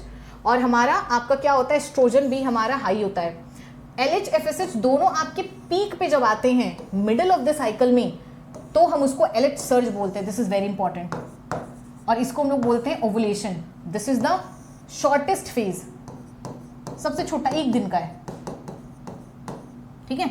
उसके बाद क्या होता है? ओवुलेटरी फेज के बाद हमारे आती है ल्यूटियल फेज। और ल्यूटियल फेज हमारी क्या बनाती है? इसमें ग्रेफिन फॉलिकल का जो बचा हुआ पोर्शन होता है वो हमारा कन्वर्ट हो जाता है किसमें? कॉर्पस ल्यूटियम में। और कॉर्पस ल्यूटियम हमारा बहुत ज़्यादा अमाउंट में प्रोजेस्टेरॉन सिक्रीट करता है, जो कि बहुत ज़्यादा इंपॉर्टेंट है आपकी इंडोमेट्रियम की लाइनिंग को मेंटेन करने के लिए, ठीक है। नहीं तो इसी वजह से कभी प्रोजेस्टेरॉन के लेवल में फॉल होता है, फीमेल का बेबी आपका नहीं रहता है और आपका उसका मिसकैरेज हो जाता है। इस वजह से डॉक्टर्स फीमेल जब चेकअप कराने जाती हैं उन्हें क्या करते हैं? आपके देते हैं कि वो पिल्स बहुत बार देते हैं जिससे उनके प्रोजेस्टेरॉन का लेवल आपका मेंटेन रहे, ठीक है। तो यही हमारे पास कहानी है। एक मिनट रुकिए तो भाई, ओके चलिए। सो यहाँ पे हमारे पास क्या है? अच्छा, इम्प्लांटेशन देखिए ओवम, ओके क्या लिखा हुआ? For implantation of the fertilization of ovum, okay let me get back. Such an endometrium is necessary for implantation. Okay, so यहाँ पे ये बोल रहा है कि हमारे जो कॉर्पस ल्यूटियम है, कॉर्पस ल्यूटियम बन के बहुत ज़्यादा अमाउंट में प्रोजेस्टेरॉन सिक्रीट करता है। इस वजह से करता है क्योंकि ये बहुत ज़्यादा आपका इंपॉर्टेंट है बेटा। किस चीज़ के लिए? कि फीमेल की इम्प्लांटेशन के लिए। तो बेबी इम्प्लांट कैसे होगा, ठीक है। तो इस प्रेगनेंसी के सारे इवेंट को हम मेंस्ट्रुअल साइकिल बोलते हैं, मेंस्ट्रुअल साइकिल का स्टॉप होना और मेंस्ट्रुअल साइकिल का ना होना, ठीक है। और फिर हमारा अल्टीमेटली क्या होता है, कॉर्पस ल्यूटियम डिजेनरेट हो जाता है, जिसकी वजह से हमारा क्या होता है, इंडोमेट्रियम भी डिसइंटीग्रेट होती है, क्योंकि प्रोजेस्टेरॉन रहेगा नहीं, डिसइंटीग्रेट हो जाएगा और नई साइकिल शुरू हो जाएगी। 50 की एज में पूरी तरीके से सील हो जाती है, उसको हम मेनोपॉज बोलते हैं। और साइक्लिकल जो भी हमारे changes, cyclical menstruation is an indicator of normal reproductive phase and extended between the menarche and menopause, ठीक है। आपका क्या होता है reproductive phase, no it will take 1 hour. So यही हमारी यहाँ पे हो गई कहानी। अभी देखिए मेंस्ट्रुअल हाइजीन के बारे में क्या क्या बोला है कि देखो अपनी हाइजीन, सैनिटरी पैड्स वगैरह को ध्यान से रखो, नहाओ, ऐसा मत, मिथ्स होते हैं कि नहाना नहीं चाहिए पीरियड्स के टाइम पे, ये सब बहुत बकवास चीज़ है। That time you become more to the prone to the environment, आपको उस वक्त अपने आप को और ज़्यादा क्लीन और ज़्यादा जो है अच्छे से रखना चाहिए। तो whenever you are using अच्छे से नहाओ, है ना। और सैनिटरी नैपकिन्स को क्लीन लो, या तो आप क्लीन पैड्स को लो, या फिर even if you are making homemade, make it properly and it should be clean, ठीक है। आपके पैड्स को हर 4-5 घंटे पे चेंज करना चाहिए। You know you should not be embarrassed no matter where you are, if you are in school और office और जो है आप हो, keep it in your bag, और जो भी आप बैग कैरी कर रहे हो, और नहीं है तो if in case you forgot, go and ask to the medical store, but make sure you are changing it because it might infect your vagina और आपके हेल्थ के साथ बहुत ज़्यादा छेड़खानी कर सकता है। तो it should not stay for more than 4 to 5, extreme case में आप जाओ तो 6 hours, but it should not go, ठीक है। और यहाँ पे आप चले जाओ, ठीक है। अगर देखो बहुत बार ऐसा होता है, there might not be bleeding as much as someone is मतलब okay, so what I trying to say is कि 2 लोगों का बहुत ही चेंज हो सकता है मेंस्ट्रुअल फ्लो, ठीक है। बट इट का मतलब ये नहीं कि you should not take care of yourself, you should not take care of your, कि तुम साफ हो कि नहीं, ठीक है। तो change it, no matter it's needed और नॉट, बट हाइजीन के लिए ही बदल लो 12 घंटे में, ठीक है। चलो कोई, हम कह रहे हैं कि it's preferred 4 to 5, but I am not saying कि ठीक है तुम 6 घंटे, 8 घंटे, 10 घंटे, sometimes in extreme case it go, but if you have availability go for it. और 12 घंटे ज़्यादा तो मत ही जाओ भाई, ठीक है। डिस्पोज करो और ढंग की जगह पे रैपिंग के साथ डिस्पोज करो, पेपर के साथ यूज़ करके, ऐसे थ्रो नहीं करो, क्योंकि इसकी वजह से आपके जो ड्रेन पाइप्स हैं आपके एरिया में हैं, और बहुत सारे लोग आपके नॉर्मल फ्लश में जो है क्या करते हैं, फेंक देते हैं, thank you, normal toilet flush में फेंक देते हैं, उसकी वजह से आपके क्या होते हैं, टॉयलेट्स क्लॉग हो जाते हैं। सो नो मैटर, अगर ये पब्लिक प्लेस का भी है तो भाई मत फेंको, क्लॉग मत करो, wrap it and throw it in a dustbin, ठीक है। सो ये सारी अवेयरनेस आपके अंदर आनी चाहिए। एंड आफ्टर दैट अच्छे से हाथ धुलो, सोप से हाथ धुलो, ठीक है। सो इतनी अवेयरनेस मूवीज़ बनाई जा रही हैं, पैडमैन वगैरह देख रही होगा तुमने। चलिए फर्टिलाइजेशन एंड इम्प्लांटेशन पे अगर हम आते हैं, तो फर्टिलाइजेशन इम्प्लांटेशन हमारे पास क्या है, ये तो बहुत शॉर्ट में ख़त्म कर दिया गया एनसीईआरटी में। इसमें क्या ही है, यहाँ पे बोला गया है कि देखो इस सीमेन तो चलो आ गया फीमेल की वेजाइना में, ठीक है, इस पर मूव कर करके आपके सर्विक्स के अंदर आए, सर्विक्स के अंदर से अल्टीमेटली एम्पुला के अंदर पहुंच गए, फेलोपियन ट्यूब में, और एम्पुलरी रीजन पे जहाँ पे फर्टिलाइजेशन होता है। फर्टिलाइजेशन तभी हो सकता है जब आपके ओवम और इस स्पर्म दोनों साथ में आए। अगर सेम टाइम पे नहीं आए तो कुछ नहीं होगा, ठीक है। तभी आपका प्रेगनेंसी होगा, तभी आपका फर्टिलाइजेशन होगा, नहीं तो आपका नहीं होगा, ठीक है।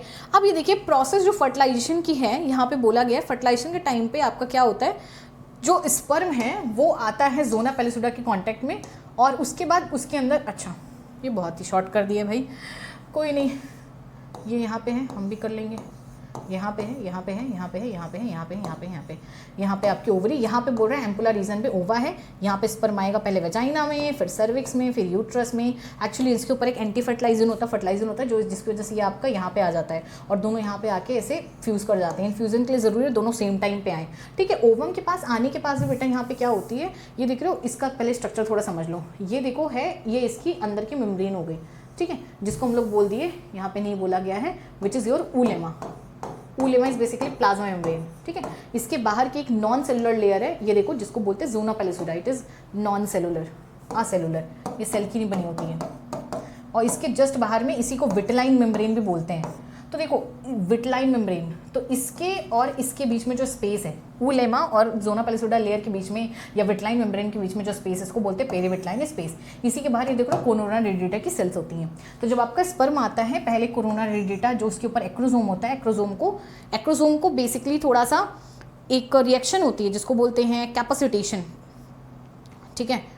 और नहीं, कुछ नहीं करो, बस यहाँ पे क्या होता है, यहाँ पे बेसिकली आपका स्पर्म आता है और ये यहीं पे इन कोरोना रेडिएटा को हेलुरोनिक एसिड होती है स्पर्म के हेड के अंदर, एक्रोसोम के अंदर, ठीक है। उसके अंदर 3-4 चीज़ें होती है, होती सीपी, कोरोना पेनिट्रेटिंग एंजाइम, होता है हाइलुरोनिडेज। तो बेसिकली इन्हीं कोरोना रेडिएटा के सेल्स के बीच में हाइलुरोनिक एसिड होती है, उनको पेनिट्रेट करते हुए, कोरोना रेडिएटा पेनिट्रेट करते हुए फिर जोना लाइसिन होती है, जोना लाइसिन को तोड़ती है, इंटीग्रिन होती है, ठीक है। फिर हमारी इंटीग्रिन प्रोटीन होती है जो ऊलेमा को तोड़ती है। फिर अल्टीमेटली ये अपना न्यूक्लियस को यहाँ पे छोड़ देता है। मान लो 22+X छोड़ दिया और 22+Y उस स्पर्म में था, वो चला गया और इसके पास 22+X पहले से था, ठीक है। तो ऐसे स्पर्म जैसे अंदर एंटर करता है, अच्छा एट द सेम टाइम यहीं पे इसमें मियोसिस 2 भी कंप्लीट होता है ओवम के अंदर, पहले नहीं होता है। जब आपकी स्पर्म आता है इसको टच करता है तभी वो कंप्लीट करती है, ठीक है। तो अब क्या होता है कि और भी बहुत सारे स्पर्म हैं ना आ जाए, इसकी वजह से क्या होता है, ये फटाक से अपना यहाँ पे मेम्ब्रेनस चेंज कर लेता है, ठीक है। आपका निगेटिव पॉजिटिव बेसिकली यहाँ पे पोलराइजेशन यहाँ पे आपके चार्ज में चेंज हो जाता है, ठीक है। और एक और चीज़ होती है, यहाँ पे कॉर्टिकल ग्रेन्यूल्स होते हैं, उनको उठा के इसी पेरीविटलाइन मेम्ब्रेन में भर देते हैं, जिसकी वजह से पूरी सीमेंटिंग लेयर आ जाती है, तो आपकी स्पर्म की एंट्री नहीं हो पाती है। तो यहाँ पे कई तरीके के चेंजेस होते हैं, fast block, slow block. Overall आपको सिर्फ इतना ही लिखना है एनसीईआरटी में जो दिया गया है कि कुछ मेम्ब्रेनस चेंज की वजह से आपका क्या होता है, एडिशनल स्पर्म की एंट्री नहीं होती है, जिसकी वजह से आपका क्या होता है, पॉलीस्पर्मी वाली कंडीशन नहीं होती है, ठीक है। अब देखिए यहाँ पे क्या दिया गया है, यहाँ पे देखो वही बताया गया है कि जब आपका मियोसिस 2, अच्छा ये बोला गया है कि जब स्पर्म एंटर करता है तो मियोसिस 2 आपका कंप्लीट होता है सेकेंडरी ओसाइट में और वो अनइक्वल होता है और जिसकी वजह से हमारी सेकेंडरी पोलर बॉडी बनती है, हैप्लॉइड आपका ओवम बन जाता है। और उसी सेम कंडीशन में आपका कुछ ऐसा कंडीशन होता है, ये हमारी ओवम है, इसका न्यूक्लियस और स्पर्म का न्यूक्लियस दोनों बट फ्यूज नहीं करते हैं, काइंड ऑफ डाइकरण स्टेज होती है, उसी को ऊटिड बोलते हैं, ठीक है। अब यहाँ पे हमारा क्या होता है, अल्टीमेटली दोनों फ्यूज करके तुरंत जाइगोट बना देते हैं। फिर जाइगोट का बेसिकली सेक्स कौन डिटरमाइन करेगा कि अगर 22+XX आया है और 22+X आया है तो डॉटर बन जाएगी, 22+Y आया स्पर्म में तो आपका बेसिकली सन बन जाएगा, ठीक है। तो ये कंडीशन होती है, स्पर्म अगर है और स्पर्म के पास 22+X है और ओवा जो है उसके पास तो हमेशा 22+X होता है, तो जो जाइगोट होता है वो 2n बनता है 22+XX और वो बना देता है गर्ल। अगर स्पर्म जो है 22+Y है और ओवर तो हमेशा 22+X होता है क्योंकि होमोगैमेटिक कंडीशन होती है इसकी, तो ये हमारा 22+XY बन जाएगा और ये बन जाएगा बॉय। इसी को ऊपर वाले पैराग्राफ में पूरा एक्सप्लेन किया गया है। अब देखो यहाँ पे बोला गया है जाइगोट हमारा बनने के बाद आपका क्या होता है, स्थमस एम्पुलर रीजन में बना, फिर स्थमस रीजन में मूव होने लगता है और मूवमेंट के साथ साथ डिवाइड भी करने लगता है। और डिवाइड करने के साथ साथ ना क्या करता है, पहले 2 सेल्ड स्टेज बनती है। इसको देखो यहाँ पे, लुक एट दिस डायग्राम, ये देख रहे हो, ये यहाँ पे हमारा ये देखो ये देखिए अच्छी खासी एंट्रम है, ये देखो टर्शरी फॉलिकल, ये ग्रेफिन फॉलिकल रैप्चर हुआ, ये देख रहे हो। यहाँ पे हमारे पास ये क्या है, ये हमारा अल्टीमेटली ओवम है, ये देखिए ओवम आया, ओवम से स्पर्म फ्यूज हुआ, ये एम्पुलर रीजन है, वाइडेस्ट पार्ट। यहाँ पे क्या होगा, आगे मूव करने के साथ साथ ये जाइगोट बनाता जाएगा, जाइगोट डिवाइड हो जाएगा, देखो 2 सेल, फिर 4 सेल, फिर 8 सेल, 16 सेल, ये देखो यहाँ पे ऐसे से आते हुए कुछ ऐसा स्ट्रक्चर बन जाएगा। ये जो स्टेज है, इस स्टेज को हम बोलते हैं ब्लास्टोसिस्ट स्टेज और इस स्ट्रक्चर की बड़ी खास चीज होती है। अच्छा, ये जो सिंगल सेल है ना, इनको बोलते हैं ब्लास्टोमियर।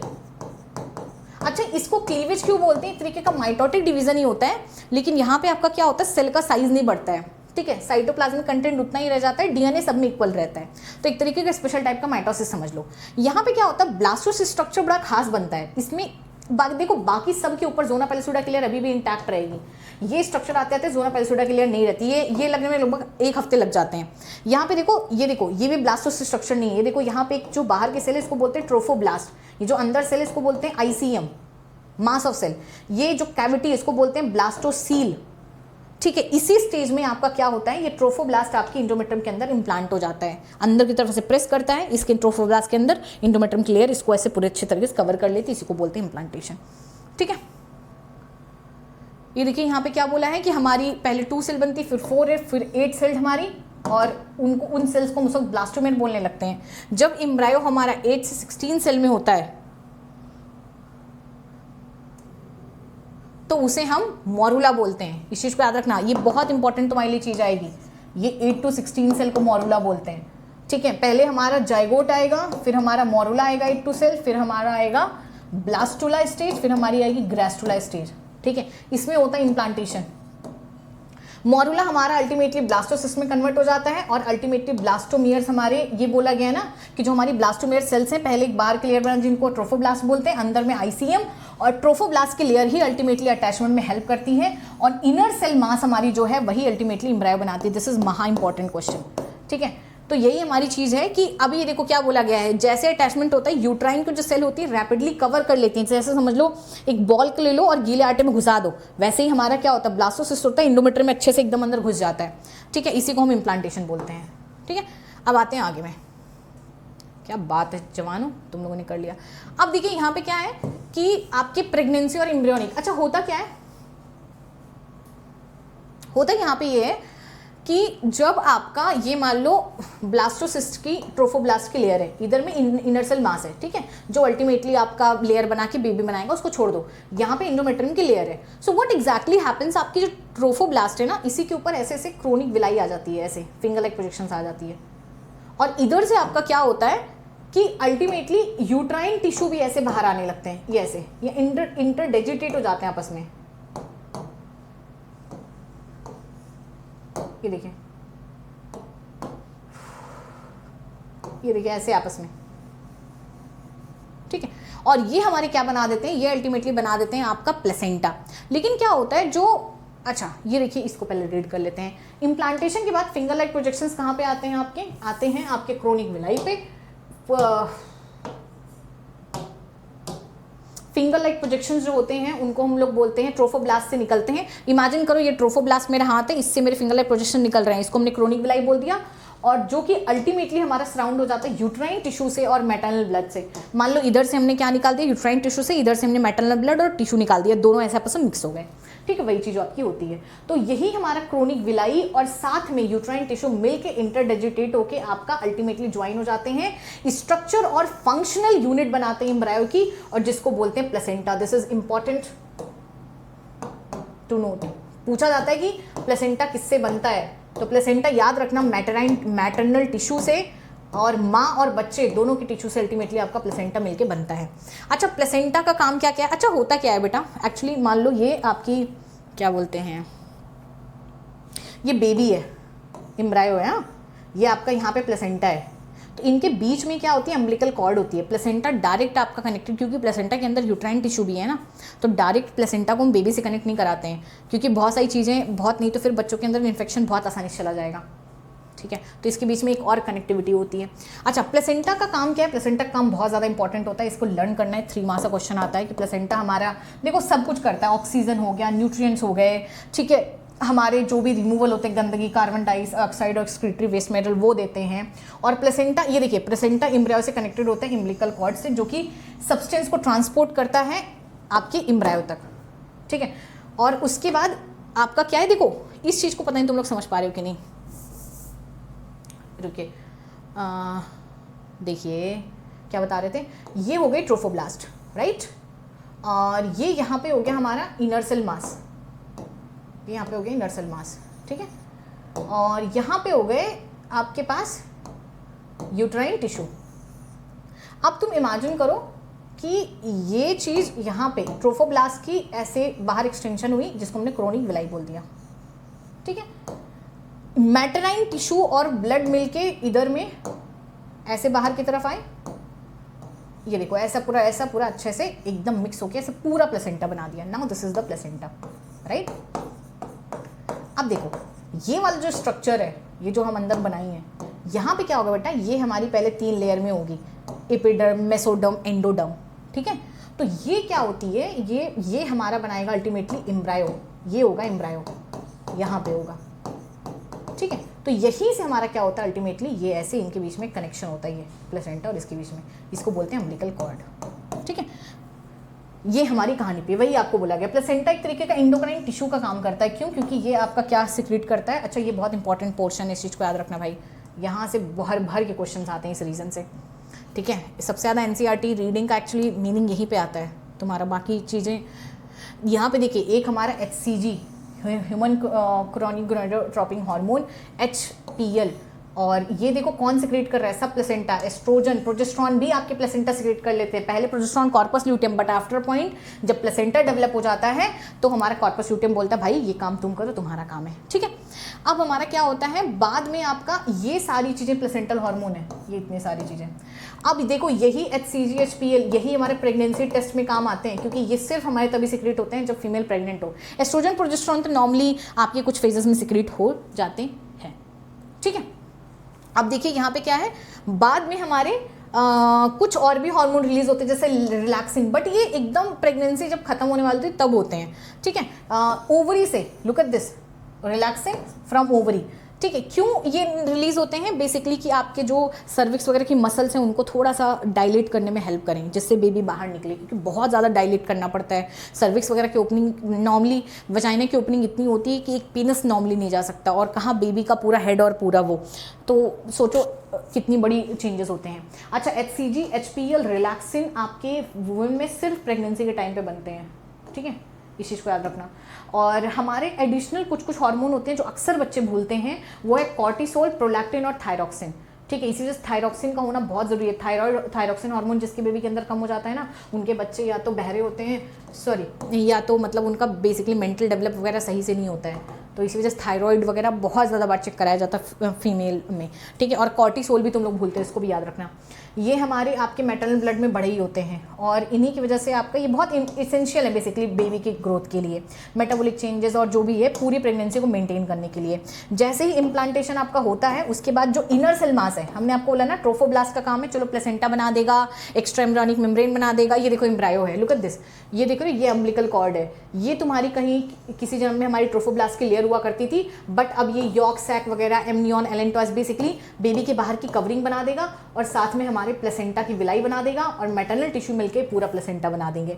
और ये देख रहे हो यहाँ पे सर्विक्स में म्यूकस अच्छे से हो जाता है, ठीक है, तो फिर अल्टीमेटली ये म्यूकस वगैरह रिलीज होता है, बेबी यहाँ से बाहर आता है। तो ICM का काम, ट्रोफोब्लास्ट का काम बहुत इंपॉर्टेंट यहाँ पे बार बार पूछा जाता है, what is the function of ICM and trophoblast. अभी देखिए यहाँ पे आपको क्या बोला गया है कि ICM हमारी लेयर जो है आपकी अल्टीमेटली कन्वर्ट हो जाती है एक्टो एंडो मेसोडर्म, इसीलिए हम लोग को बोलते हैं ट्रिप्लोब्लास्टिक हम लोग एनिमल हैं, क्योंकि हम में ये तीनों हो जाती हैं, और यही तीनों हमारी जो लेयर होती हैं, ठीक है। देखो पहले हमारी एक्टो आती है, फिर हमारी एंडो आती है, फिर इनके बीच में मेसो आती है, इस चीज़ को याद रखना। और इसी की वजह से, अच्छा, इन्हीं सेल्स को हम ना स्टेम सेल बोल सकते हैं, क्योंकि इनसे हमारी ना कोई भी टिश्यू, कोई भी ऑर्गन बन सकती है। जो अमीर लोग हैं इसको सेव करके रखते हैं, अपना रिजर्वेशन करा लेते हैं, कि जिससे कि कल को उनकी बेबी में गॉड कल को उनके बेबी में अगर कोई भी प्रॉब्लम आए तो वो इसी स्टेम सेल से निकाल के और अल्टीमेटली आपका क्या करे, बेबी का डेवलपमेंट करा दें। अच्छा, कुछ हमारे पास कुछ चेंजेस क्या है, देखो यहाँ पे दिया है कि 9 मंथ की होती प्रेगनेंसी, पता है, ठीक है। और आपको पता करने का आपका काम है, पता करो डॉग में, एलिफेंट्स में, कैट्स में। ये होमवर्क है तुम लोग का, कमेंट सेक्शन में देखते कौन बता पाता है।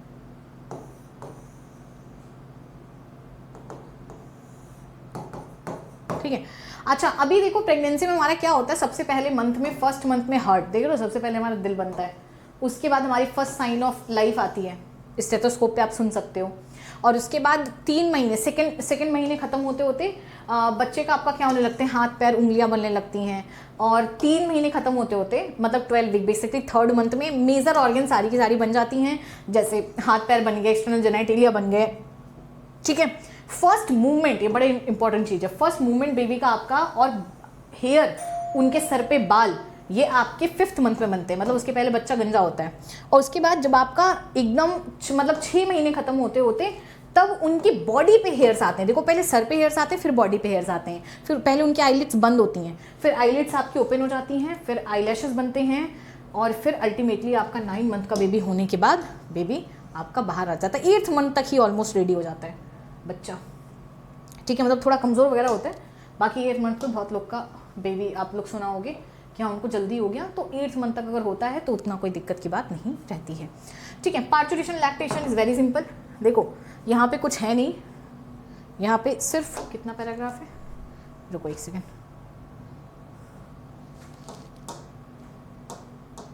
अच्छा इस पेज पे तो कुछ है ही नहीं है, बस इतना सा है एक पैराग्राफ। अच्छा कुछ ज़्यादा ही छोटा हो गया। चलिए फिर हम बगल में शॉर्ट में पढ़ा देते हैं।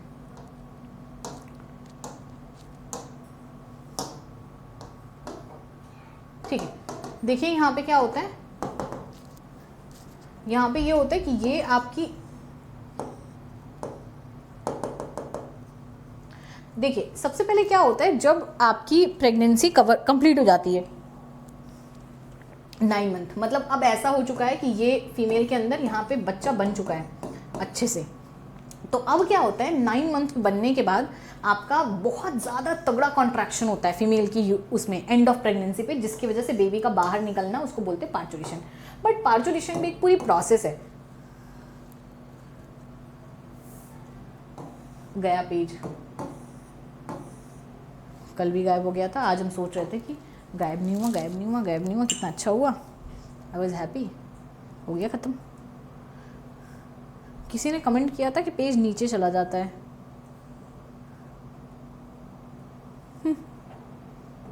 बट कहाँ नीचे चला गया भाई, ये देखो। ओ सच में किसने मुझे बताया था ये चीज़, भूमि ने बताई थी कमेंट सेक्शन में, थैंक यू।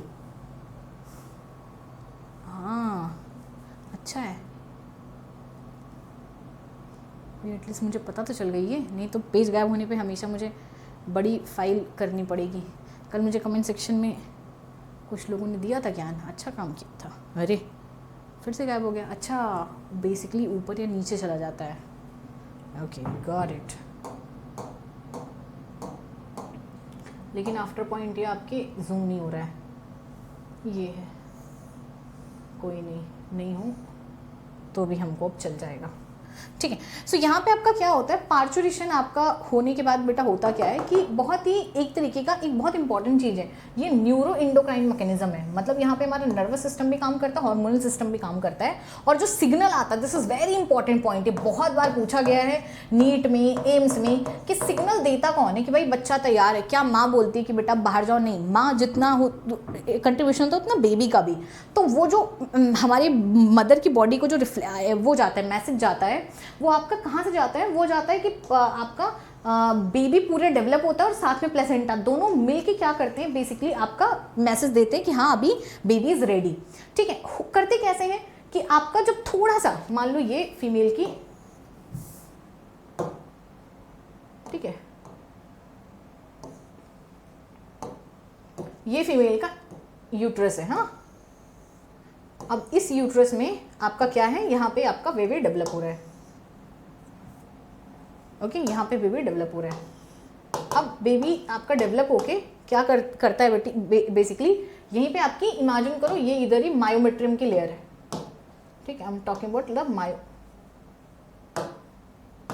मायोमेट्रियम की लेयर, ठीक है, ये यहीं पे ये मायोमेट्रियम की लेयर है, इसी के जस्ट बगल में है, ठीक है।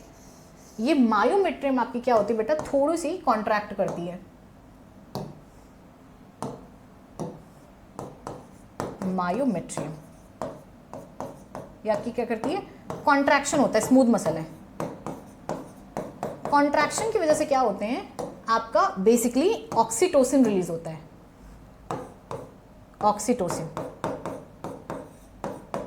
ठीक है। ऑक्सीटोसिन कहां से रिलीज होता है, मदर की पिट्यूटरी ग्लैंड से, ठीक है।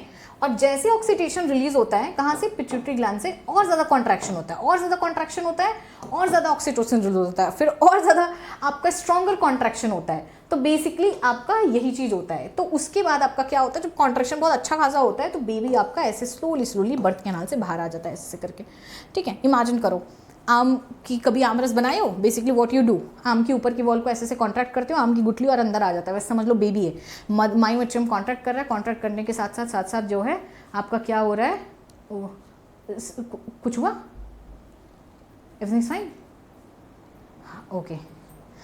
ओके सॉरी बच्चों, okay, actually my mom just came like making this face, so I was like what just happened. Okay, so यहाँ पे हमारे पास क्या है कि आजकल थोड़े पैनिक वाले इंसान हो गए। सो यहाँ पे हमारे पास क्या है कि आपका इसी वजह से स्टिमुलेटरी, क्या बता रहे थे, हाँ सो बता ये रहे थे कि जब मदर का मायोमेट्री, नहीं प्लीज स्टे, जब मदर का क्या होता है कि मायोमेट्री में आपका क्या है बहुत अच्छे से कॉन्ट्रैक्ट करता है, कॉन्ट्रैक्ट करने के साथ साथ आपका क्या होता है बेबी बाहर आ जाता है। इट्स वेरी सिंपल, यहाँ पे सिर्फ 2 चीज़ तुम्हें याद रखनी है, सिग्नल प्लेसेंटा और बेबी भेजता है। हार्मोन कौन सा रिस्पॉन्सिबल है पार्चुरेशन के लिए, ऑक्सीटोसिन। कॉन्ट्रैक्शन किस में होता है, मायोमेट्रियम में, ठीक है, बस इतनी सी काम है। और यहाँ पे देखो काम खत्म है, जिसकी वजह से बेबी बाहर, पार्चुरेशन, और इसके बाद आपका जो भी चीज़ें होती हैं वो हमारी पोस्टपार्टम उनको बोली जाती हैं कि पहले बेबी बाहर आता है, फिर अम्बिलिकल कॉर्ड बाहर आता है, डॉक्टर्स को कट करते हैं, प्लेसेंटा बाहर आता है, क्लीनिंग होती है, एवरीथिंग इज पोस्टपार्टम, ठीक है। अब देखिए यहाँ पे हमारे पास क्या है कि जो अभी इसके बाद मेमोरी ग्लैंड आपका क्या होता है और अच्छा खासा डिफ्रेंशिएट होने लगता है, और एंड प्रेगनेंसी के टाइम पे आपका जो मिल्क निकलता है, मतलब बेसिकली लैक्टेशन बोलने लगते हैं। इनिशियल फ्यू डेज का जो मिल्क होता है उसको कोलेस्ट्रॉम बोलते हैं। Colostrum is very important. So basically कोई भी अगर बेबी का बर्थ होता है, not only in human, even in animals, it's very important for dear baby, वो हल्का स्लाइटली येलोइश होता है, उसमें न्यूट्रिशन बहुत ज़्यादा होता है, ठीक है। तो जो भी बच्चे आफ्टर बर्थ फ्यू डेज अगर किसी अपनी मदर का बर्थ वो नहीं पीते हैं, अक्सर देखा गया कि उनकी इम्यूनिटी क्या होती है, वीक होती है थोड़ी सी, ठीक है। तो कोलेस्ट्रॉम की डेफिनेशन यहाँ से पूछी जाती है आपकी, और लैक्टेशन की पूछी जाती है। और याद रखना यहाँ पे कंपोनेंट पूछा जाता है कोलेस्ट्रॉम के अंदर होता क्या है, तो एंटीबॉडीज भी होती हैं, ठीक है, जिसकी वजह से हमें बाई बर्थ हमें कुछ पैसिव इम्यूनिटी मिल जाती हैं, ठीक है। सो इट्स बस यही है कि डॉक्टर्स के थ्रू रिकमेंडेड है, और खाओ पियो ऐश करो, ख़त्म चैप्टर। और तुम लोग क्या करना है, कुछ नहीं करना है, ये PDF हम भेज देंगे ग्रुप पे, ठीक है। और टेस्ट तो तुम्हारा इसका हो ही चुका है, जिसने नहीं दिया दे देना, और लिंक हम डिस्क्रिप्शन बॉक्स में ऐड करा देंगे। Questions are very really good, okay. So join TG and comment करो वॉट एवर इज़ नीडेड, और जो भी टॉपिक थोड़ा भी डिटेल में पढ़ने का मन हो ऑलरेडी अवेलेबल है चैनल पे, तो उसको जाके डिटेल में देख लेना, ओके। ओके बच्चों, tata bye bye, see you.